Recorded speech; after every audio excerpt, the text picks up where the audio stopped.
Finn walks into a barber shop in Frontier City, Yugha notes, and asks for a haircut and dye.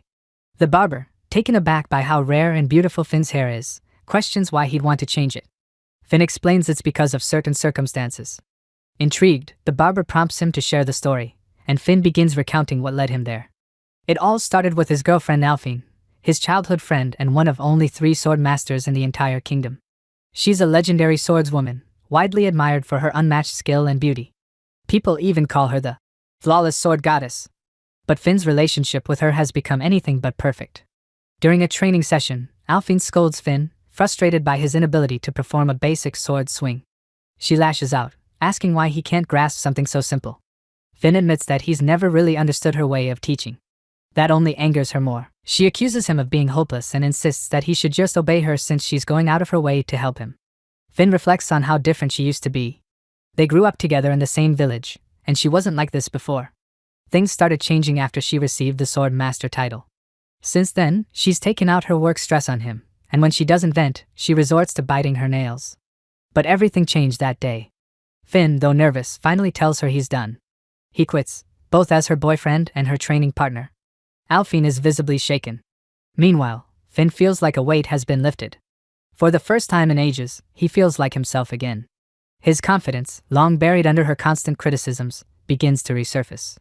Alphine, still processing, argues that he's being irrational. She insists he can't survive as an adventurer on his own. Stressed, she starts biting her nails again. But Finn remains firm. He's not backing down like he always used to. He tells her he's already returned everything she gave him, gear, money, all of it. It's waiting at the mansion she recently bought. Stunned, Alphine demands to know if Finn really believes he can just walk away from her. Finn tells Alphine he's leaving her for real this time. He's starting over as an adventurer here on the frontier. To make it clear, he even returns the commemorative sword they once exchanged when they first became adventurers. He asks if she isn't relieved now that she's finally rid of her so-called useless, good-for-nothing boyfriend. With that, he thanks her for everything and says it's time for them to walk their own paths. Alphine panics. She tells him to wait, apologizing for being too harsh recently, insisting he shouldn't take her words seriously. But Finn doesn't stop. He keeps walking and doesn't look back. Back at the barber shop, the barber responds sympathetically. Finn admits he's changing his appearance so he won't be recognized, but even so, he still feels a little sorry for Alphine. Once the makeover is done, the barber tells him to check the mirror. Finn looks and barely recognizes himself. His once rare hair is now dyed a deep red. He stares in surprise. The barber grins and says just as expected, Finn looks incredibly handsome now. He jokes that the women in the city are going to start talking. Then he hands Finn a pair of magical lenses. Made from demon-derived materials, they let him change the color of his eyes, perfect for disguises. Finn puts them on and checks the mirror again. With this new look, he thinks, even if he ran into Alphine, she probably wouldn't recognize him. When the barber asks his name, Finn almost gives his real one but decides against it. From now on, he's Flint. The barber nods, says it's a good name, and introduces himself as Lauren, a little-known barber in the city. They shake hands, pleased to meet each other. Flint steps out into the street and starts looking for the Adventurers Guild. As he walks, he notices girls and women turning to look at him, whispering. He starts wondering if his new red hair is too flashy, or if they're laughing at him. Eventually, he reaches the guild building, surprised at how large it is. Inside, he's greeted by a warm and professional receptionist named Rebecca. She asks what she can help him with, and whether he's here to register as a new adventurer. She says they can start the paperwork immediately. But Flint notices something strange. The place feels unusually quiet and empty, especially compared to the guild back at the royal capital. Rebecca returns with the necessary documents and begins explaining how things work. She tells Flint that the guild uses an emblem system to represent adventurer ranks, divided into 5 stages: iron, bronze, silver, gold, and platinum. Adventurers are also classified into 3 categories: hunters, who subdue monsters; searchers, who collect rare plants and minerals; and excavators, who explore ancient ruins. These roles can shift based on the types of requests completed. Flint fills out the form using his new identity, and Rebecca uses a magical tool to check for any criminal record. The scan comes up clean. With all formalities complete, she officially welcomes him to the Adventurer Guild and hands him his guild insignia. She explains that it's proof of membership and should be worn visibly. If he ever runs into trouble, he can reach out to the guild anytime. Then Rebecca remembers something else. The guild recently started offering free magic power measurement for new registrants. She shows him a crystal orb and asks if he'd like to try it. That reminds Flint of Alfine. Back when they were together, they never measured their magic power. She always insisted that for a true swordsman, swordplay was what mattered most. But now, he figures there's no harm in it. It's free, after all. He agrees to give it a try. Rebecca tells him to place his hand on the orb. The orb should glow in different colors depending on the level of latent magic power. But the moment Flint touches it, the crystal shatters. He quickly asks if he should pay for the damage, but Rebecca shakes her head and says it must have been defective. She brings another one, but again, as soon as he places his hand on it, it breaks into pieces. Embarrassed, Flint apologizes again. Rebecca stares at the shards, stunned. She tells him that there's only one person in all of Yughanotes known to have magic power strong enough to break those orbs, Noelia Henestrosa, also known as the Infinite Mage. The other adventurers nearby start murmuring, wondering if this mysterious newcomer has magic comparable to Noelia's. Finn quickly tries to downplay what just happened. He tells Rebecca the broken orbs must have been defective and nothing more. But Rebecca, still rattled, says she'll call the guild master to get a precise reading. Finn insists there's no need. He already knows he has magic power, and he'd rather not make a big deal out of it. As he starts walking toward the exit, he asks her to just forget about it. But before he can leave, someone calls out to him from behind. He turns, and everyone around him reacts with shock. Even Rebecca freezes and whispers the name, Noelia. Finn realizes immediately, this must be the other person who's known to break the crystal. He didn't expect her to be so young. He notices the platinum-ranked emblem on her chest, meaning her abilities have been formally recognized by the guild. Noelia steps forward and tells him she's been watching him since he arrived. She's sensed a huge amount of magic power and proposes a different kind of test, magic power synchronization. Instead of a full inspection, she wants to directly measure his power through contact. Finn hesitates, admitting he's not sure what that even is. Noelia looks stunned and asks if he seriously doesn't know. Seeing her reaction, he wonders if he said something weird. She explains, magic power synchronization is when two mages clap hands to measure and enhance each other's magic. It's something mages do routinely to gauge compatibility and potential. She reassures him it's just like touching the crystal orb, nothing too intense. It sounds simple enough, so Finn agrees to try it. Around them, the guild members are shocked. Noelia offering to synchronize with someone herself is unheard of. They whisper that an average mage would bleed out just by doing that. Rebecca even warns Noelia, reminding her that her father strictly forbade her from doing any magic synchronization. But Noelia brushes it off and tells her not to worry. As they start the synchronization, Finn feels a strange sensation, as if something's being drawn out of his body through his palms. Still, it doesn't seem nearly as intense as everyone made it sound. Meanwhile, Noelia's face starts to pale. She realizes Finn's magic power isn't just overwhelming, it's beyond her own, and it's still flowing steadily into her. Everyone watches in disbelief.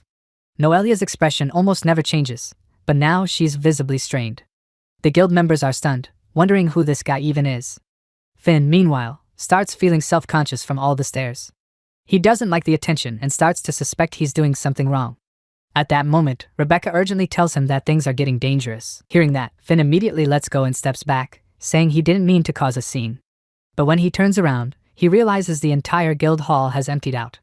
Everyone's fled, not wanting to get caught up in whatever mess might follow. Noelia, she says, is the daughter of Lloyd Henestrosa, the ruler of this city. Finn panics. He has no idea why this is happening and tries to convince himself that it was just an accident. At the same time, Alfine finds herself lost in one of her most vivid memories with Finn, the day they fought a massive demonic dragon together. The battle had started with the dragon unleashing a torrent of flames. Finn barely avoided it, sprinting out of the blast zone. Alfine shouted after him, asking if he planned to get burned alive and telling him to move faster. Finn, catching his breath, snapped back that he was already on it. The dragon towered before them, a terrifying creature responsible for countless deaths, its flames, claws, and fangs tearing through entire armies. As they faced off against it, Alfine warned Finn that if he messed up again, she'd crank up his training. But before either of them could make another move, the dragon whipped its massive tail toward Alfine. Finn shouted a warning. She dodged the brunt of the blow, but the impact still sent her flying. Seeing her thrown like that, Finn panicked. He realized he needed to distract the dragon fast. He dashed in, sword ready, and landed a hit, but it did nothing. The blade didn't even scratch its hide. The dragon responded with a brutal claw swipe, and Finn struggled to block it, barely holding his ground. Alfine picked herself up and forced herself to calm down. She told herself that this time, she'd bring the beast down. Finn called out again. He couldn't keep it back much longer. Alfine told him to stay focused, saying he'd never win if he gave up. She unsheathed another sword, ready to strike. Finn groaned, saying that was the last thing he wanted to hear. He tried to warn her that it was already too late, but before he could finish, he got hit. The dragon landed a devastating blow, leaving him injured and unsteady. Despite that, Alphine didn't break. She told him to hold on just a little longer. If she could focus her attack, they'd win, like always. But Finn, drained and barely standing, said he couldn't keep it up. Then Alphine smiled and apologized for the wait. Finn watched in disbelief as she charged the dragon head-on. He shouted after her, calling her crazy and saying she couldn't do it alone. But Alphine wasn't stopping. She sprinted straight up the dragon's massive frame, stabbed one sword into its nose, and stood atop the hilt. Then she pointed her second sword and drove it into the creature's eye with a precise, powerful strike. Finn was stunned. She followed with one final, devastating blow. With that, the dragon let out a final roar and collapsed. Breathing hard, Alphine let out a sigh. She said it was finally over, and admitted that even her sword had worn down fighting that monster. She slumped under a nearby tree, saying the battle had been exhausting, and asked Finn to take care of the rest. Later, the two of them high-fived, proud of what they'd accomplished together. It was one of their best moments, one she still holds onto. Back at her mansion, Alphine grows increasingly irritated. She turns on her bed restless, biting her nails, fuming about Finn's decision to leave. She mutters that ever since he left her side to live independently, he's become arrogant and full of himself. The frustration is overwhelming. She thinks back to the time they fought the demon dragon together, how she believed they shared mutual trust and affection. Yet now, he's cast everything aside, not just her, but also the high-grade equipment she gave him, the money she provided for a comfortable life, and even the countless gifts she'd picked out for him. Most painful of all, he left behind the commemorative sword they exchanged when they first became adventurers. Still gnawing at her nails, Alphine struggles to understand what Finn was so dissatisfied with. They had been together for years. Suddenly, in a burst of frustration, she kicks a nearby table. The noise draws the attention of her butler, Vigo, who enters the room and asks if something's wrong. Alphine, startled, quickly covers up her mood. She tells him everything's fine and says she's just changing into her loungewear. As he steps out, she silently curses herself for thinking about Finn again. Normally, he would have picked up on her mood and kept others from walking in at the wrong time. She clenches her fists, trying to shake off the irritation. Then she asks Vigo if the Adventurers Guild has started searching for Finn in the places he might have gone. Vigo reports that the guild has commissioned several adventurers to investigate, but so far, Finn's trail has vanished. It's clear, he doesn't want to be found. That news hits her harder than expected. Alphine clenches her jaw, unable to hide her distress. Vigo adds that Finn never told anyone, not even his closest acquaintances, where he was heading. He disappeared without a word. Trying to maintain her composure, Alphine tells Vigo it's nothing, but internally she's tense. The thought of people believing she's been abandoned eats away at her pride. She thanks Vigo for the update, then instructs him to extend the search to neighboring towns. But she gives a clear warning: nobody is to know that Finn ran away or that she's the one looking for him. Before Vigo leaves, Alphine tells him it doesn't matter how much money it takes, he must find Finn. Vigo nods in understanding and exits the room. Left alone, Alphine collapses onto her bed, exasperated. Despite all her efforts, she still hasn't found him. She grumbles that if she could search for him herself, she'd track him down instantly. But as a knight, she's tied up with other responsibilities. Frustrated, she mutters that none of this would have happened if Finn had just stayed obedient. She imagines him kneeling before her, begging for forgiveness. Meanwhile, in the city, Finn suddenly sneezes loudly. Rebecca, nearby, asks if he's caught a cold. He replies that it just felt like a chill. Trying to move on, he tells her he's there to claim the reward for a quest he completed the previous day. Rebecca confirms and processes it, but as Finn waits, he suddenly senses something. He turns around, alert. Rebecca notices and asks if something's wrong. Finn brushes it off, saying it's probably nothing, just a weird feeling like he's being watched. Not quite killing intent, but still enough to make his back tingle. Rebecca hands him his reward and comments that he seems like a seasoned adventurer. He always picks just the right quests for good earnings. Finn freezes for a moment. Internally, he panics. He used to be a platinum-ranked adventurer, but after changing his appearance, he ditched the emblem to start over anonymously. Comments like that make him worry someone might figure it out. To deflect suspicion, he casually says he's been getting tips from a senior adventurer staying at his inn. Rebecca praises the approach, calling it efficient, and says he's quite sharp. Finn quickly shifts the topic, pointing to Noelia and asking Rebecca to do something about her. He explains that since the day she fainted during their magic synchronization, she's been watching him nonstop. She even followed him to his in the previous night, and stayed in the room next to his. Finn mutters that it feels like living with a girl before marriage. Rebecca, smiling, shoots down his request immediately. Finn insists there must be something they can do, but she repeats that it's still impossible. She explains that Noelia has never been outmatched in magic synchronization, until Finn. She's been hailed as the unrivaled master of magic in all of Yughan Notes. Plus, there's a direct order from the Count himself: ignore whatever his daughter does. That means the guild has no authority to stop her. Finn groans and accepts that if Noelia is just observing him without interfering, maybe he shouldn't be too worried. He leans in and quietly asks if Rebecca could speak to her for him. He figures she might have better luck persuading her as a woman. But Rebecca immediately rejects the idea again. Finn recalls that she told him to reach out if he ever needed help, yet here he is. Rebecca calmly explains that as long as he continues to possess more magic power than Noelia, she'll keep following him, at least until she loses interest. Finn lets out a frustrated sigh. At this rate, he thinks it's going to feel just like the old days, living with Alphine in that suffocating little house. Out in the forest, Finn battles a pack of mud golems. He's already taken down a few, but more keep popping up, surrounding him. It's starting to get annoying. Realizing it's better to finish them all at once, he charges in.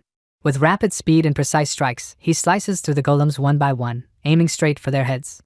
His movements are sharp, efficient, and after a relentless effort, he manages to subdue every last one of them.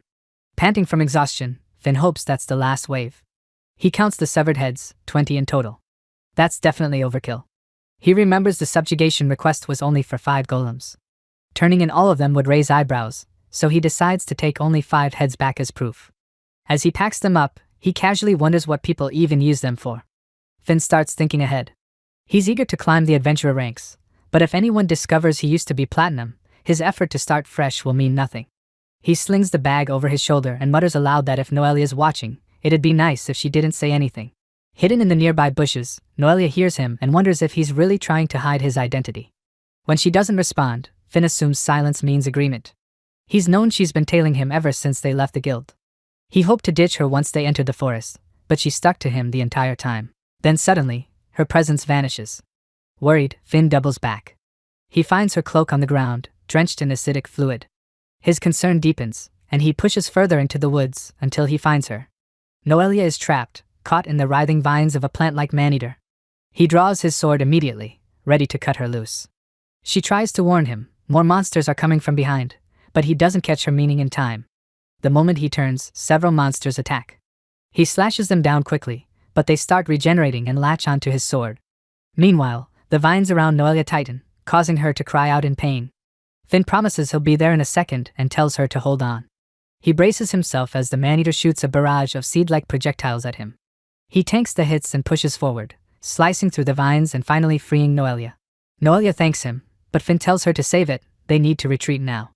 He drops to one knee and tells her to climb onto his back and hold on tight. Embarrassed, Noelia refuses. She insists she can finish this herself, with magic. Finn nods, trusting her, and says he's counting on her. Noelia grips her staff and chants a spell, then unleashes a blazing fire lance at the enemy. The flames engulf the plant monsters, reducing them to ashes within seconds. Finn watches, amazed. Magic really is convenient, just as he expected. Noelia asks if it worked. Finn replies that it was perfect, but the moment he sees her tattered clothing from the battle, he blushes and turns away. Realizing her state, Noelia quickly covers herself and starts sobbing from embarrassment. Finn notices Noelia's clothes are still in tatters and thinks that if she stays like that, it's going to cause trouble. He offers her his cloak. Noelia accepts with a quiet thank you, explaining that her father would get furious if any man saw her bare skin. Once she's covered, Finn tells her the cloak conceals her well. She thanks him again. He asks if she's hurt, but before answering, Noelia casts a cleansing spell on herself. Finn watches, genuinely impressed, as she uses magic to wash away the acid from her skin. She tells him she's fine, the injury's no big deal, and the acid's gone. Finn says that's good and asks if she wants him to walk her back to the city. Noelia politely declines and says he can go back to his quests. Finn thinks to himself that she's hard to figure out, but deep down, she doesn't seem like a bad person. Still, he comments that as a platinum-ranked adventurer, she really shouldn't have let herself get caught. Noelia admits she was too focused on watching him and didn't pay attention to her surroundings, then realizes what she just said. Finn tells her he already knew she was watching him and asks why she's been following him at all. Noelia answers with a direct question of her own. She wants to know why someone with that much magic power isn't using it. With power like his, she says, it would make more sense to wipe out enemies using magic than to fight with a sword. But Finn calmly replies that he doesn't know how to use anything except a sword. That stuns Noelia. She thought everything he said back at the guild was just nonsense to hide his real strength. But Finn tells her he's never used magic before, and she's the first person he ever performed magic synchronization with. Noelia is shocked. She can't believe he holds that much magic power without having studied magic at all. Curious, Finn asks how magic works and how it's even activated. Noelia explains that magic is triggered by chanting an incantation. The core principle is visualization. If he can imagine the element and the effect he wants to create, he can influence the world around him. She adds that incantations act as tools to support that imagination and make invoking magic easier. Finn still doesn't fully understand what it means to use a chant to imagine something. To help him out, Noelia gives an example. To cast a fire arrow spell, he should chant "Become a hot burning arrow and penetrate my enemy." That kind of clear, focused sentence helps him picture exactly what the spell should do. Once he has the image in mind, he can use his magic to manifest it. Noelia tells Finn that instead of just explaining, it might be faster to demonstrate. She chants the incantation and casts the fire arrow spell. The attack shoots forward and strikes a nearby tree, blasting several large holes straight through the trunk. Afterward, she explains that memorizing both the incantation and the resulting effect is a common method for learning magic. Hearing that, Finn asks if he can do the same by saying the chant while visualizing the effect. Noelia answers that maybe he can. He has more than enough magic power, and she thinks he could invoke spells even without using a wand like hers. Finn steadies himself, thinking it's easier to grasp something by trying it firsthand. Noelia gets visibly excited. She tells him the fire arrow spell should be especially easy to imagine now that he's seen it. Watching her expression, Finn notes how serious she becomes when the topic is magic. He steps into an open area and decides it's fine to give it a shot. If it works, it could be useful for future quests. Finn starts reciting the incantation but unintentionally changes it. Instead of what Noelia showed him, he adds in new elements, imagining gigantic flames flying through the sky like an arrow. What comes out isn't a fire arrow.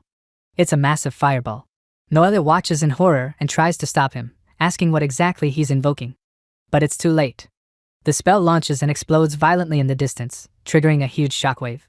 Noelia is nearly thrown off her feet but manages to hold onto Finn. He's barely able to keep his balance himself. The explosion is so powerful that it's felt back in the frontier city. People there wonder if it was an earthquake. Finn stares at the scorched, smoking area in front of them and awkwardly asks if that wasn't a bit too large for a fire arrow. He glances at Noelia and asks if at least the shape was close. Still in shock, she tells him it wasn't anything like a fire arrow at all. Later, Finn returns to the guild to browse new quests.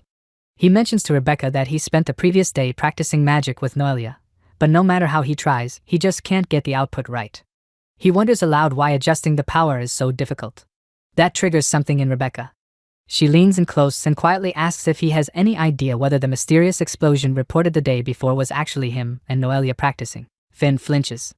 He didn't realize people were referring to it as a mysterious explosion. He recalls the aftermath, how Noelia, brushing herself off, flat out told him that what he cast wasn't fire arrow. The power and range were totally off. According to her, it was closer to an advanced fire magic spell on the level of something like Megiddo explosion. Confused, Finn shows her exactly what he did. He tells her he used the chant she taught him and visualized the effect he saw. That's all it took to activate the magic. Noelia, still shaken, snaps that it was completely wrong.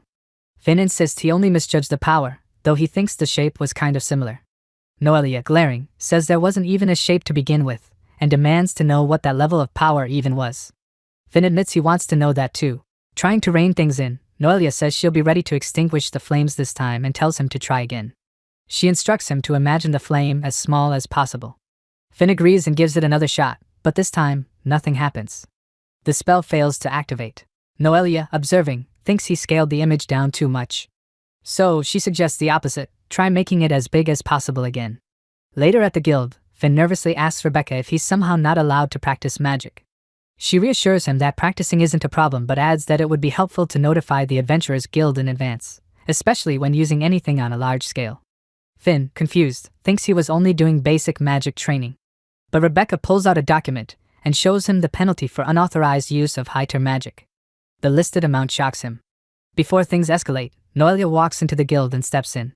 She tells Rebecca that there's no need to pursue penalties. She'll cover the damage caused by Finn's magic herself.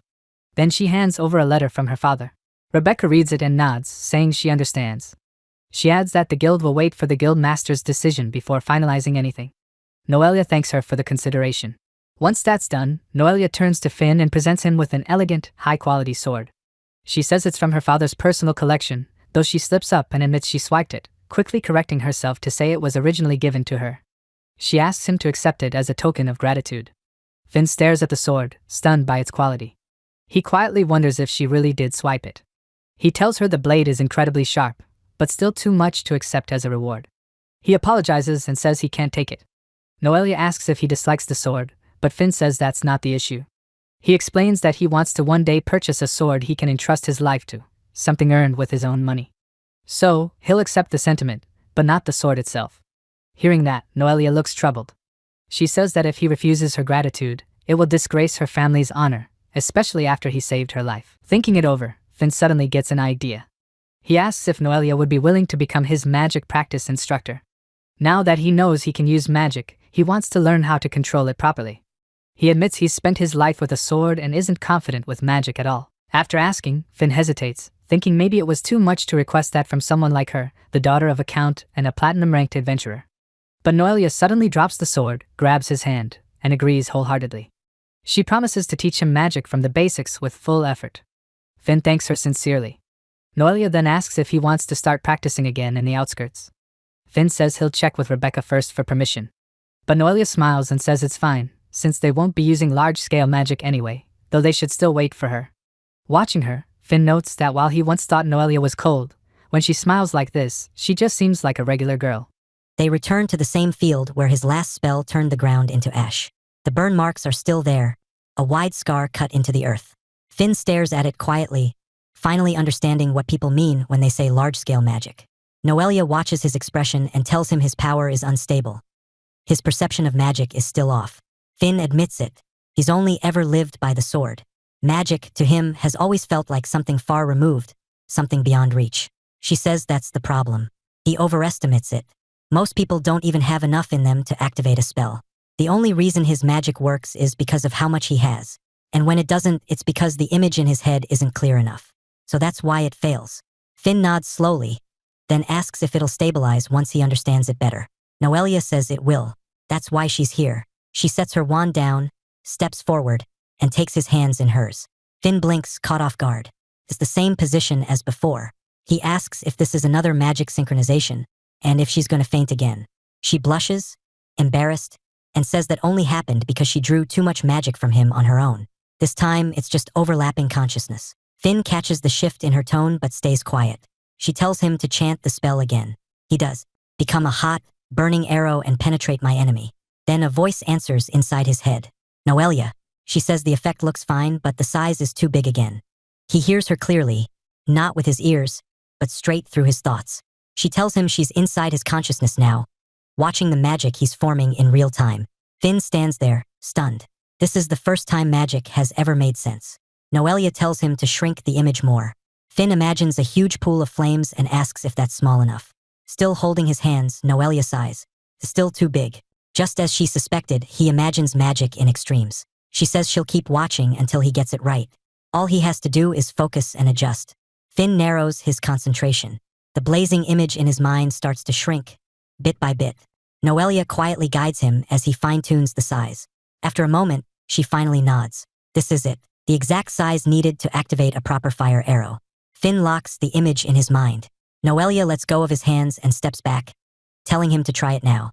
He recites the chant one more time, and this time, a perfectly formed fire arrow shoots out with a clean burst of heat and speed. Finn lights up. Without thinking, he throws his arms around her and shouts that it worked. He asks if that was it, if that was really the proper fire arrow. Flushed red, Noelia nods, stumbling over her words. As his instructor, she's thrilled, but she awkwardly mutters that if he doesn't mind, maybe it's time to let her go now. Though if he insists, she's fine with staying like this a bit longer. Realizing what he's doing, Finn instantly lets go, flustered. He remembers she's a noble's daughter and scolds himself for grabbing her without thinking. He apologizes in a rush, but Noelia waves it off. She says she gets it, finally controlling magic feels incredible. Then she hands him her wand. She tells him to try using it now. It's embedded with a magic stone that lowers the energy cost. Normally, magic is cast through wands like this. He asks if that's how it's usually done. He wonders aloud why he didn't need one earlier. Before she can answer, a giant ant monster bursts out from behind. Noelia reacts instantly. She spins and casts Fire Lance, hitting it dead on and turning it to ash. She tells him it only worked without a wand because he's a total anomaly. She can cast up to intermediate spells without one. But what he's doing isn't normal at all. More giant ants crawl out of the ground, swarming toward them. Noelia glances around and tells Finn it's a good time to test how well the wand works in actual combat. Finn nods, thinking back to the fire arrow he launched earlier. It probably aggravated a nest nearby. Noelia comments that there seem to be a lot of them, but it'll make for decent practice. Finn quickly estimates their numbers. Maybe 50 or 60. He raises the wand, focuses, and starts firing. One by one, fire arrows shoot out with sharp precision, each one striking a giant ant dead on. The spells land perfectly, cleanly burning through the enemy line. Excited, Finn shouts that magic really is amazing. But Noelia snaps at him. It's not the time to get distracted. Finn quickly agrees and keeps up the barrage. But in the middle of casting, he realizes picking them off one by one is too inefficient. There's just too many. He remembers what Noelia said about magic relying on imagination. So instead of single shots, he pictures a full spread, multiple arrows fired at once. He tweaks the chant on the fly, shaping the magic to fit the rhythm of the battle. Noelia catches the change and freezes. That isn't fire arrow anymore. She asks what he's doing. Finn tells her he's adjusting the spell to match what the fight needs, and if it backfires, he's counting on her to cover him. Noelia stares at him like he's insane, but before she can protest, he casts it. A swarm of flaming projectiles flies out in a sweeping arc. His new spell, Fire Arrow Barrage. The ants are wiped out in seconds, collapsing in smoking heaps across the field. Noelia stands speechless, watching the monsters fall without a fight. She mutters in disbelief. Those giant ants went down like nothing. Finn laughs, still fired up, and tells Noelia he just came up with that on the spot. He says she was right after all. Magic really is powered by imagination. But Noelia frowns and shoots him a glare. That's not what she meant. Confused, Finn asks if he did something wrong. Noelia sighs, then softens. It's not wrong, she says. In fact, it was incredible. She just didn't expect him to twist her words into something that wild. Watching those fire arrows split and curve through the air, each moving like it had a mind of its own, it was mesmerizing. She tells him it's more than just impressive. It's new. They'll need to report it to the Magic Research Institute. That spell didn't exist before today. Finn watches the scorched clearing and thinks again about how far beyond the sword this power goes. Alphine would never accept it. She's always seen magic as blasphemy. But maybe that makes Magic Swordsman the perfect cover. A new identity, both true and hidden. He turns to Noelia, suddenly serious. From now on, he says he'll go by that title, Magic Swordsman. And if that's who he is, then there's only one person he wants as his guide. He holds out his hand and asks her if the infinite mage Noelia can continue teaching him. Noelia pauses, startled. Then she reaches forward and takes his hand, cheeks slightly flushed. If he's fine with her clumsy teaching, then she'll gladly help for years to come, if he'll have her. Finn smirks and jokes that it sounds kind of like a marriage proposal. Noelia stammers, caught off guard, and Finn laughs, telling her he's counting on her. That night, Noelia returns home. Her maid greets her at the door, but Noelia walks right past without a word. Once in her room, she closes the door behind her and quietly pulls out the cloak Finn gave her during the monster attack. She clutches it close, her mind replaying every moment from the forest. The next morning, out in the woods near Huguenot, Noelia stands in front of Finn, back to instructor mode. Today, she says, they'll cover the fundamental types of magic. Finn lights up, eager to start. He asks her to explain. She nods and begins. There are 3 primary types: attack magic to damage enemies, enhancement magic to boost your own strength, and healing magic to restore wounds. Noelia explains that there are many branches of magic, but the main 3 are attack, support, and healing. Finn nods, taking it in. He asks if the spell they used before was considered attack magic. Noelia confirms. It's a simple spell that turns raw magic power into destructive force. But she warns him, any larger-scale version demands precise control. With his magic reserves, even a minor misstep could turn catastrophic. Next, she moves to support magic. She points to a spell in his book, the same one she used to clean off the acid. Finn lights up, asking if that's the one that wiped away the burn in an instant. Noelia confirms. It's a clean spell, one that alters the properties of matter. But it requires detailed knowledge of the target material. That's why she recommends familiarizing himself with all kinds of toxins and poisons. Finn says he wants to learn it someday. Noelia tells him she's sure he'll pick it up quickly. Finally, she moves on to healing magic. She pulls a small knife, nicks her finger, and casts a quick chant. The cut vanishes almost instantly, closed by a soft glow of magic. Noelia explains that healing magic works by accelerating the body's natural recovery process. But before she can finish, Finn grabs her hand. He scolds her, calling her reckless. Even if it's for demonstration, A girl shouldn't be hurting herself like that. Noelia nods, a little startled. Finn softens his grip and apologizes. Still, he frowns, clearly bothered. He hopes it doesn't leave a scar. Watching him, Noelia can't help but think how dependable he is, kind and strong in a way that feels real. But she quickly reins herself in. She made a promise to Susanna. She can't let herself get carried away. That memory flashes back. The night she held Finn's cloak in her arms, Susanna had barged into the room to help her change. Startled, Noelia scolded her for entering without knocking. Susanna explained that she had knocked, but Noelia didn't respond. She teased that her master had been restless ever since meeting that man again. Flustered, Noelia dropped the cloak and insisted it was all professional. He's her disciple. Of course they'd have magic lessons. But Susanna wasn't convinced. She warned Noelia that others wouldn't see it the same way. A noble's daughter spending time alone with a male commoner, even as a teacher, was bound to draw unwanted attention. Noelia quickly denies it, flustered. There's nothing like that between them. She's sure Finn doesn't see her that way. But Susanna just gives a smug smile. As expected, she says Noelia's fallen for him. Noelia snaps back, insisting she's wrong. But Susanna, now confident, declares she'll handle everything from here. She promises to lay the perfect groundwork. Then she turns and walks off, ignoring Noelia's protests. Left alone, Noelia grumbles under her breath. But just as she's about to shake it off, Finn's face appears in front of her. He asks if she's okay. She was just staring into space. Noelia jumps a little, then quickly composes herself. She says she's fine, and suggests they wrap up the theory for now and test things out in practice. She asks what kind of magic he wants to try. Finn thinks it over, then says he wants to try enchanting his sword and using it in combat. Noelia immediately shoots the idea down. That kind of magic's extremely difficult. For now, she tells him to just observe. She picks up a pebble and casts a fire enchantment. The stone flickers with flame for a moment, then dims out and goes cold. She explains that even if you cast fire on a rock, it won't stay lit. Magic power disperses too easily. It's especially unstable with inorganic matter. Noelia adds that there are techniques to enchant objects, but they require special processes and ceremonies. It's not something that can be done in the middle of combat. Finn sighs, saying it makes sense. If anyone could do it easily, everyone would. But then Noelia mentions that if they ask her master, Linus, they might get a different answer. That catches Finn's interest immediately. He asks where this master is now. Noelia tells him Linus currently serves as the head of the magic research department in the royal capital. The moment he hears that, Finn's mood drops. He stiffens, thinking about Alphine. The capital's the last place he wants to be near. Noelia notices the change and asks if something's wrong. Finn quickly brushes it off, saying it's nothing. Then he shifts the topic, saying she's right. He should just focus on mastering basic attack magic for now. Noelia nods without pressing him further. Finn silently decides to keep his distance from the capital, at least for the time being. Meanwhile, in the capital, Alphine paces inside her residence. It's been 2 weeks, and there's still no trace of Finn. Biting her nails in frustration, she mutters to herself. She did hear a report. Someone matching his description was seen at the coach station heading to the frontier region. But she still can't believe he'd really leave her like that.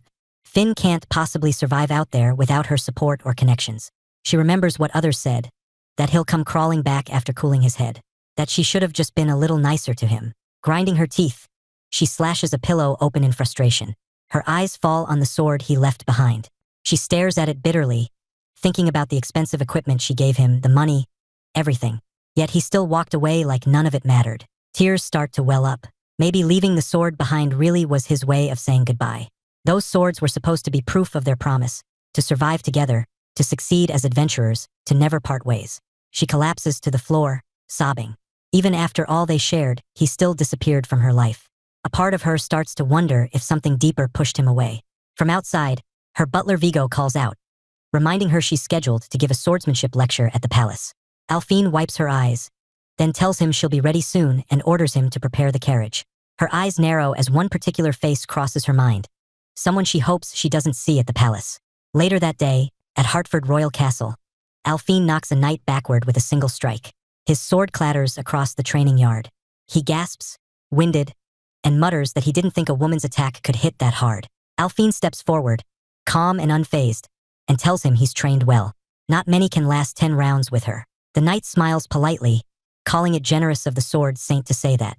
But Alphine's expression tightens. She could have ended the match in a single strike. These pampered nobles just want to show off, not fight for real. Not a shred of grit in them. If it were Finn, he'd be clinging on through 100 rounds, puking and sobbing but still swinging. Suddenly, clapping echoes through the training ground. Jair, captain of the Royal Knights, steps in with a smug grin. He praises Alphine as the king's chosen sword saint and says it's an honor just to witness her technique. Alphine snaps back that flattery won't get him anywhere, but Jair cuts her off with a raised hand. He declares that today, she'll finally join them. With her talent, he says, mimicking her swordplay should be easy. Then he adds something that freezes her in place. He's heard her beloved Finn has abandoned her and run off from the capital. Alphine's eyes flash. In one motion, she draws her sword and presses the tip just inches from Jair's nose. The smugness drops from his face.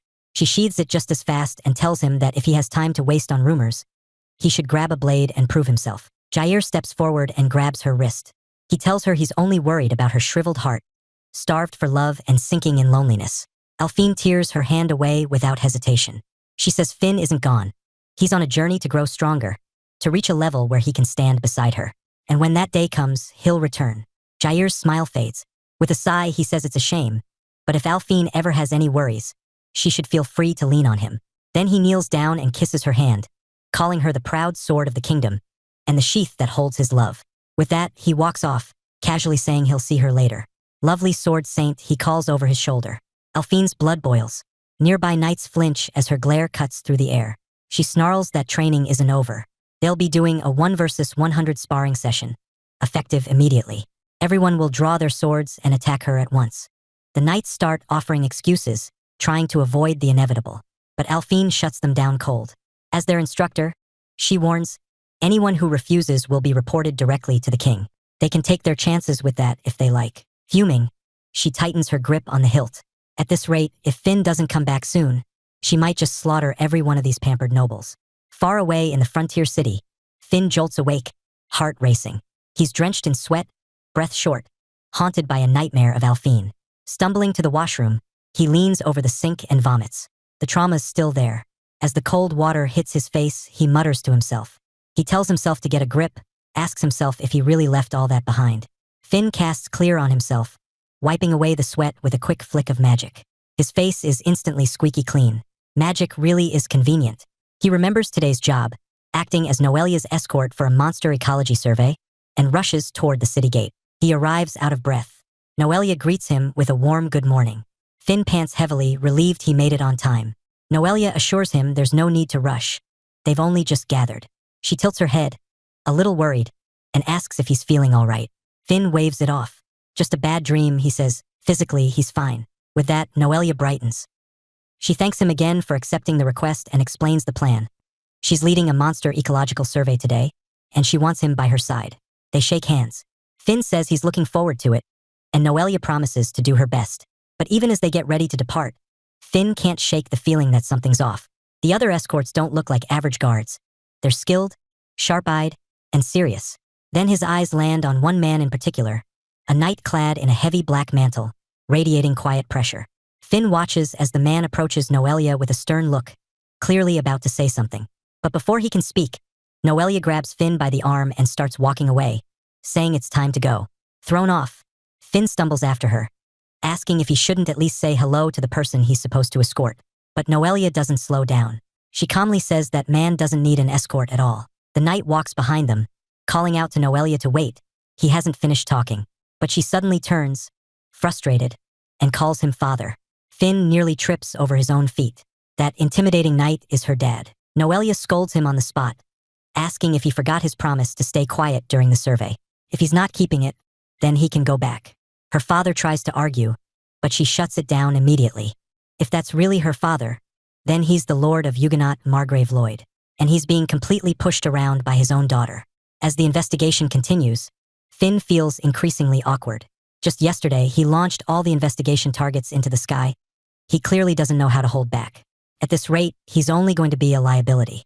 Behind them, Lloyd struggles up the path, muttering that he must be getting old. These trails are rougher than he remembered. Finn offers to help, but Noelia brushes it off.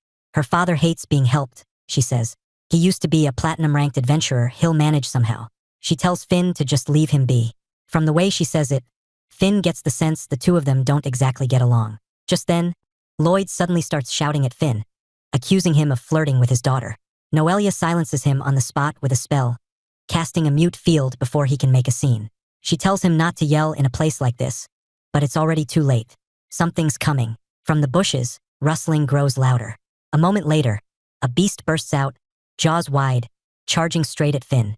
He barely blocks the strike in time, then plants his feet and yells for everyone to guard Noelia and the Margrave. The escorts are stunned. It's a forest wolf. Noelia peeks from cover and tells Finn to dial down the power.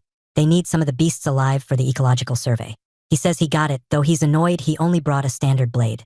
Trying to subdue these things with basic gear isn't ideal. He scans the battlefield. The others seem to be handling the smaller ones just fine.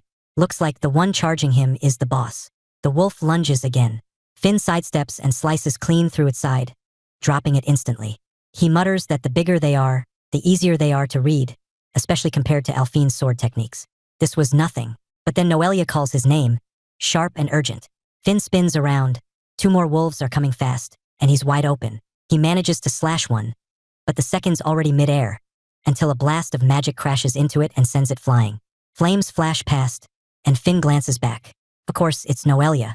As the wolves retreat in fear, he shouts a quick warning. She responds instantly, casting Sleep Cloud. A thick, misty spell spreads across the field, and one by one, the fleeing beasts collapse. Noelia calls out for the team to capture them while they're still unconscious. Later, as they trek back, Finn eyes his chipped sword and sighs. It's hanging in there, but barely. He mutters that it probably needs sharpening again. He'll need to buy something more reliable soon. From behind, Lloyd quietly takes note. That night, while Finn rests alone by the campfire, one of the knights approaches and settles beside him. He comments that Finn seems surprisingly comfortable in the wild. Finn looks up as the man introduces himself. Mice, captain of the Margrave's Knights. He offers a flask and pours a little booze between them. Mice says Noelia mentioned Finn's only been an adventurer for about a month. Finn goes with the usual story, saying he used to work escort jobs for merchants. In the back of his mind, he hopes that's enough to hold up. No way he can mention being platinum. Mice gives him a long look, then chuckles and says that makes sense. He's clearly used to life outdoors. Finn comments that they're pretty capable themselves. The knights he used to know could barely handle camp duty. Mice laughs and explains that most of them used to be platinum-class adventurers. Roughing it is second nature by now. Finn asks if the Margrave really hires commoners as knights. Mice nods and says Lloyd might be nobility now, but he started as an adventurer just like them. He doesn't put much stock in titles. Finn admits he had no idea. Mice says that's not surprising, most younger folks wouldn't know. Then his tone shifts. He says most of the adventurers who remembered those days died during the Great Invasion. The name hits Finn like a weight. The Great Invasion 20 years ago. A massive outbreak of abyss walkers surged out from the demonic forests, sweeping through the kingdom. Neither beast nor man, the monsters tore through towns. The scars left behind still run deep. Finn lost family in that calamity, though he was too young to remember. With the army and royal knights stretched thin, the nation turned to adventurers. They were the ones who held the line. That's why so few talk about it now. Finn quietly asks if Mice fought too. Mice nods. He was part of Lloyd and Florina's party back then. Finn asks who Florina is. Mice answers with a small smile, that's Noelia's mother. She was the daughter of the Enestrosa family, but instead of staying in the capital, she left home and made a name for herself as a magician on the frontier. He trails off before continuing. Finn catches the hesitation and asks if something happened to her. Mice nods. After Noelia was born, Lloyd was officially adopted into the Enestrosa family. They raised Noelia in the relative safety of the capital. But despite Lloyd's protests, Florina joined the frontline assault team not long after childbirth, determined to fight for their survival. She never came back. Hearing that, Finn lowers his gaze. So Noelia lost her mother in the Great Invasion too. Just like him. He used to wonder why a noble's daughter would be so obsessed with magic. But now he gets it. Her roots aren't that different from his. He quietly thinks that if her mother was anything like Noelia, she must have been a beautiful person. And one day, Noelia will grow up to be just as lovely. Mice nods. He says Noelia inherited everything from her. Her energy, her drive. Even her fiery back and forth with Lloyd before the expedition reminded him of Florina. If Florina were still alive, Finn says, their family might have turned out a little less complicated. Mice chuckles, saying it's a shame. They'd get along fine if they were just a little more honest with each other. That's when it hits Finn. He's been listening this whole time, but only now realizes something. He asks how old Noelia is. Mice tells him she was born right before the Great Invasion ended. She's turning 20 this year. She's the same age as him. He stammers out a surprised laugh as Mice chuckles, saying it makes sense. Noelia's baby face throws people off. Finn awkwardly scratches his head. He's definitely been treating her like a kid this whole time. Mice leans back and says Finn's got a calm air about him too, despite looking young. Maybe it came from life as a merchant escort. Finn shrugs, saying it's just always felt normal. Mice calls him modest, then adds that Lloyd was adopted into his wife's family too. Young people with drive tend to gather around him. Before he can finish, Lloyd appears behind them without a sound. Finn stiffens up on instinct. He hasn't done anything wrong, but the pressure from the man is overwhelming. Lloyd casually holds out a sword. He tells Finn to use it during the investigation, says it doesn't matter if it breaks. That worn-out blade of his isn't worthy of a real swordsman. Even if it means going into debt, a man needs a sword that matches his strength. Finn takes the sword and slowly unsheathes it. The gleam of the blade makes his eyes widen. It looks far too valuable. Even Mice raises an eyebrow at the sight of it. Finn quickly lowers the sword and turns to Lloyd, saying he appreciates the gesture, but he can't accept something so expensive. He bows politely and offers it back, insisting he wouldn't be able to compensate if something happened to it. Lloyd waves him off. He tells Finn to take it. When he said he didn't mind if it broke, he meant it. There's no compensation required. Then Lloyd settles down beside the fire and adds that, while he's got plenty of complaints about Noelia, he respects capable adventurers, and to someone like Finn, he wants to be generous. Mice laughs and says Lloyd's more fired up than usual about this. That sword, he explains, is the kind of weapon usually reserved for knights. If he accepts this, they might try to officially recruit him. If anyone starts digging into his identity, they'll realize he's using a fake name. If that happens, there's no doubt Alphine will find him. Lloyd notices his hesitation and asks if he's dissatisfied, mentioning that the blade once belonged to him. Finn scrambles for a response, trying to find a way to decline without offending anyone. But then Noelia shows up. She says her father can be pretty stubborn, so it might be best to just accept it. Now even she's pushing for it. Lloyd nods firmly. That settles it. Noelia tells Finn he can just treat the sword like something he bought himself. It's a blade from the Enestrosa family. After all, she guarantees its quality. If he doesn't need it later, he can just give it back to her and she'll toss it right at her father. That last part makes Finn a little uneasy. Sure enough, Lloyd shouts at her. But before he gets more than a few words out, Noelia casts a silence spell. His lips keep moving, but not a sound escapes. She calmly tells him he's being way too loud for an outdoor camp. Finn glances over and starts to feel a little sorry for the man. He turns to Lloyd and says, awkwardly, that since he doesn't have a backup blade, he'll go ahead and borrow the sword for the investigation. Lloyd struggles, straining his jaw to force the magic off. He finally breaks free, only to immediately start yelling again. And again, Noelia hits him with silence. That wraps up the second day of the investigation. The next morning, Finn walks alongside Commander Mice when he spots trouble ahead. Blocking the narrow forest path are two large beasts. Mice narrows his eyes. They'll have to deal with them to reach today's site. Finn leaps into the trees, telling Mice he'll handle it. Mice nods and says he'll cover the rear. Pushing ahead, Finn gets a clear view of the targets, two dragonets. They're young, but still dragons. He mutters that if one of them roars, every beast in the area will come running. Then he remembers the silence spell Noelia used on her father. He extends his hand and casts it. Two magical bubbles snap into place over the dragonets' mouths. The key Noelia had told him is keeping those bubbles intact. If they pop, the sound escapes. But if they hold, no roar, no alert. Finn sees the bubbles stay solid. The dragonets don't even realize they've been muted. He springs forward. One of them spots him and tries to roar, but the spell holds. Not a sound comes out. In the next instant, he slices clean through both beasts. It's over in a flash. A voice behind him comments on the perfect cut. Finn turns and sees Lloyd inspecting the scene. The Margrave nods, impressed. The way Finn's blade slipped through without damaging the scales or wings, he says that alone speaks volumes about Finn's skill. Mice arrives and adds that the nearby monsters are already scattering. The dragonets are down and the threat's over. Finn lets out a relieved breath. Looks like he's earned his place on the team. Mice suggests celebrating tonight with fresh dragon meat. Noelia lights up, but Finn stares, stunned. They soon reach their destination, a calm, beautiful lake surrounded by dense trees. One of the mages steps forward and examines the water. The mana release is strong. He suspects this is the site mentioned in their reports. Finn watches the lake shimmer under the sky. It's breathtaking, but the magical beast presence is thick. He feels it in the air. Noelia grips her staff and casts a wide-range barrier to keep the monsters out. Once it's up, she gives the signal to begin the survey. One of the butlers steps in and explains the situation. According to previous investigations, a fissure opened after last year's earthquake. It damaged the water vein that ran from the demonic forest, and water has been gushing up from underground ever since.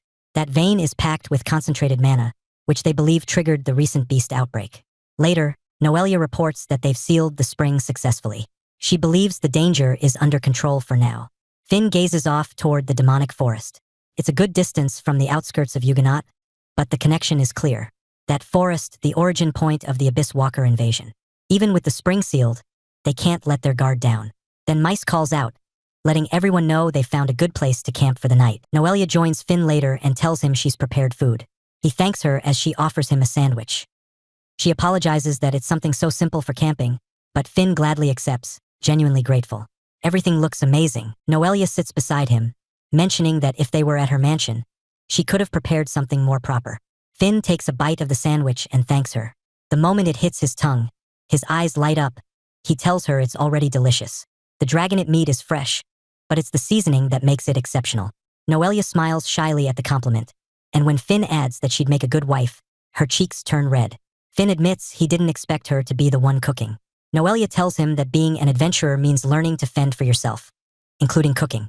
She takes a bite and says it's tastier than usual, likely thanks to how well he drained the blood. Finn explains that with smaller dragons, blood circulates more thoroughly, so if it's not removed properly, the meat ends up with a foul odor.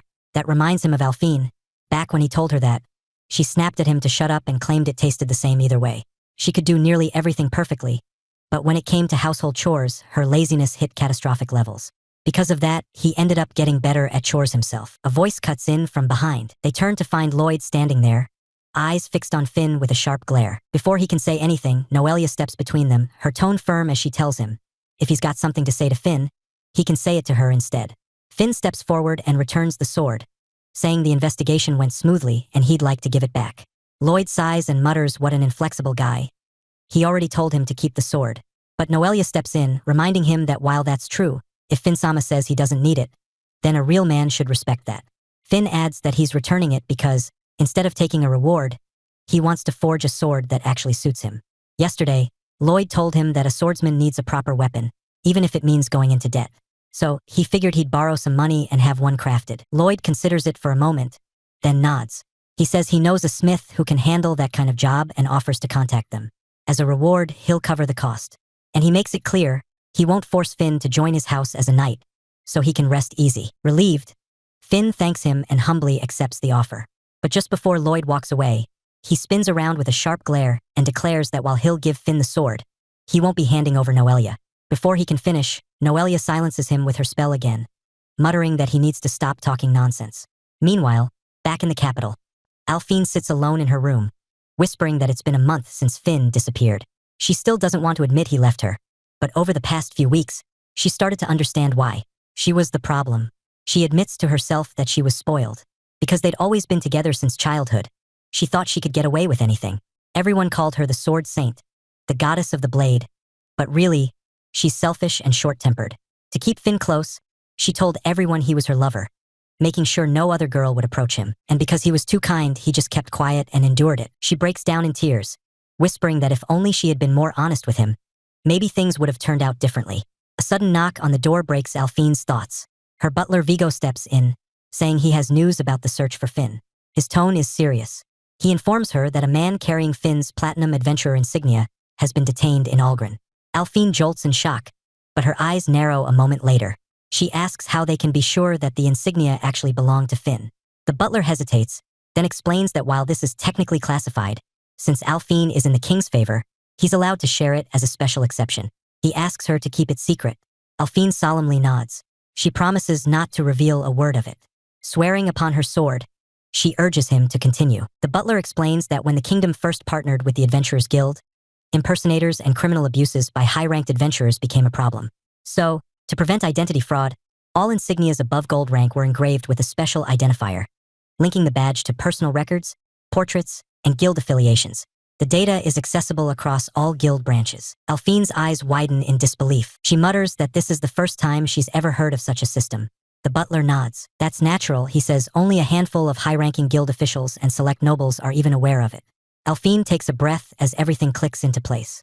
So they've been supervised this whole time. Her butler confirms it with a nod. He goes on, saying that a man carrying an insignia engraved with Finn's identification was spotted and is already being held at the Adventurers Guild in Algren. If she wants to meet him, now's her chance. That sparks something in her. Alphine's eyes light up with hope. She asks if he believes Finn is still in Algren. The butler answers carefully. Right now, the insignia is their only lead. But even so, it's worth investigating. She nods firmly. She'll request an audience with the king and apply for a leave. The moment it's granted, she'll head straight to Algren. Back at the Frontier Guild, the room goes stiff the moment Finn walks in. Eyes dart toward him. The chatter turns into whispers. Someone mutters that Finn froze the entire lake while taking down those giant frogs. Others talk about how he shredded a whole wolf pack without a scratch. A few just stare, repeating the rumor. They knew Finn isn't some regular rookie. Before he can process the awkward stares, Rebecca waves him over from the counter. She says if she doesn't handle his paperwork now, the crowd won't get any smaller. Finn apologizes and heads over but hears gasps behind him just for speaking. He leans in and quietly tells Rebecca that everyone seems unusually nervous. She shrugs and says it's natural.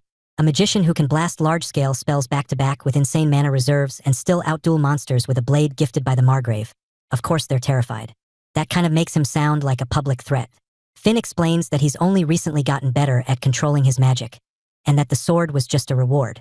But Rebecca waves it off. She's already heard the whole story from Noelia. According to her, Finn decapitated a dragonet cleanly, without even taking a hit.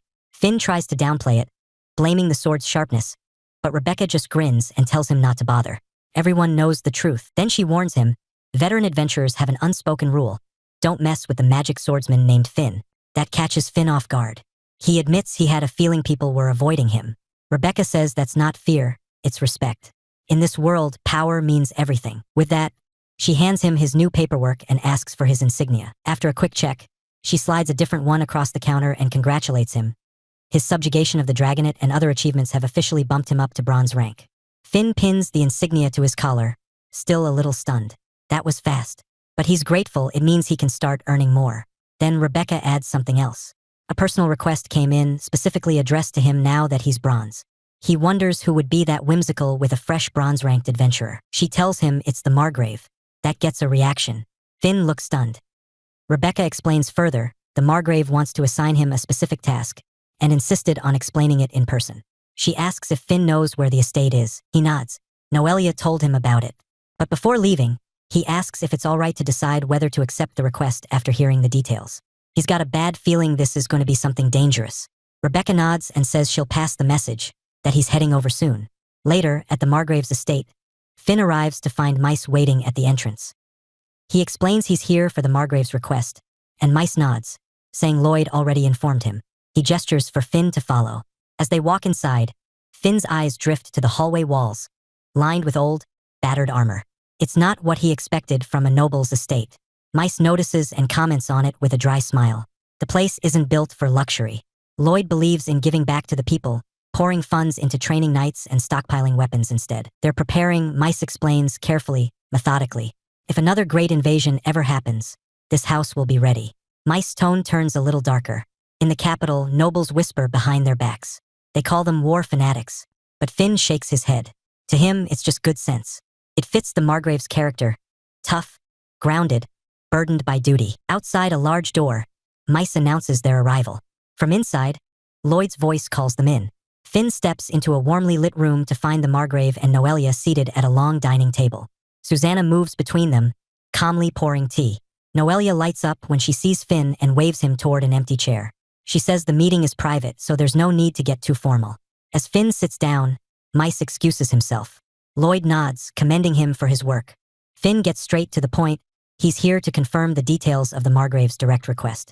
Lloyd asks if he remembers the skilled blacksmith he mentioned earlier. That man is his exclusive smith, and his own sword needs repairs. He wants Finn to take it over to the workshop. While he's at it, he says Finn should have his own custom sword made too. Finn thanks him sincerely, but Lloyd raises a hand and warns him. The blacksmith's a bit of a character.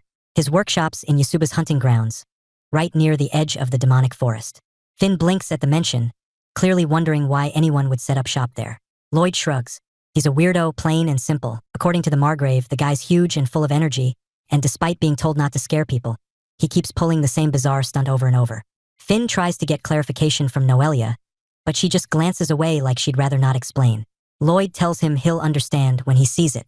Still, he adds, every sword the man forges is top class. That much he can guarantee. He hands Finn a map marked with the exact location and asks if he'll take the job. Finn nods and says he'll humbly accept.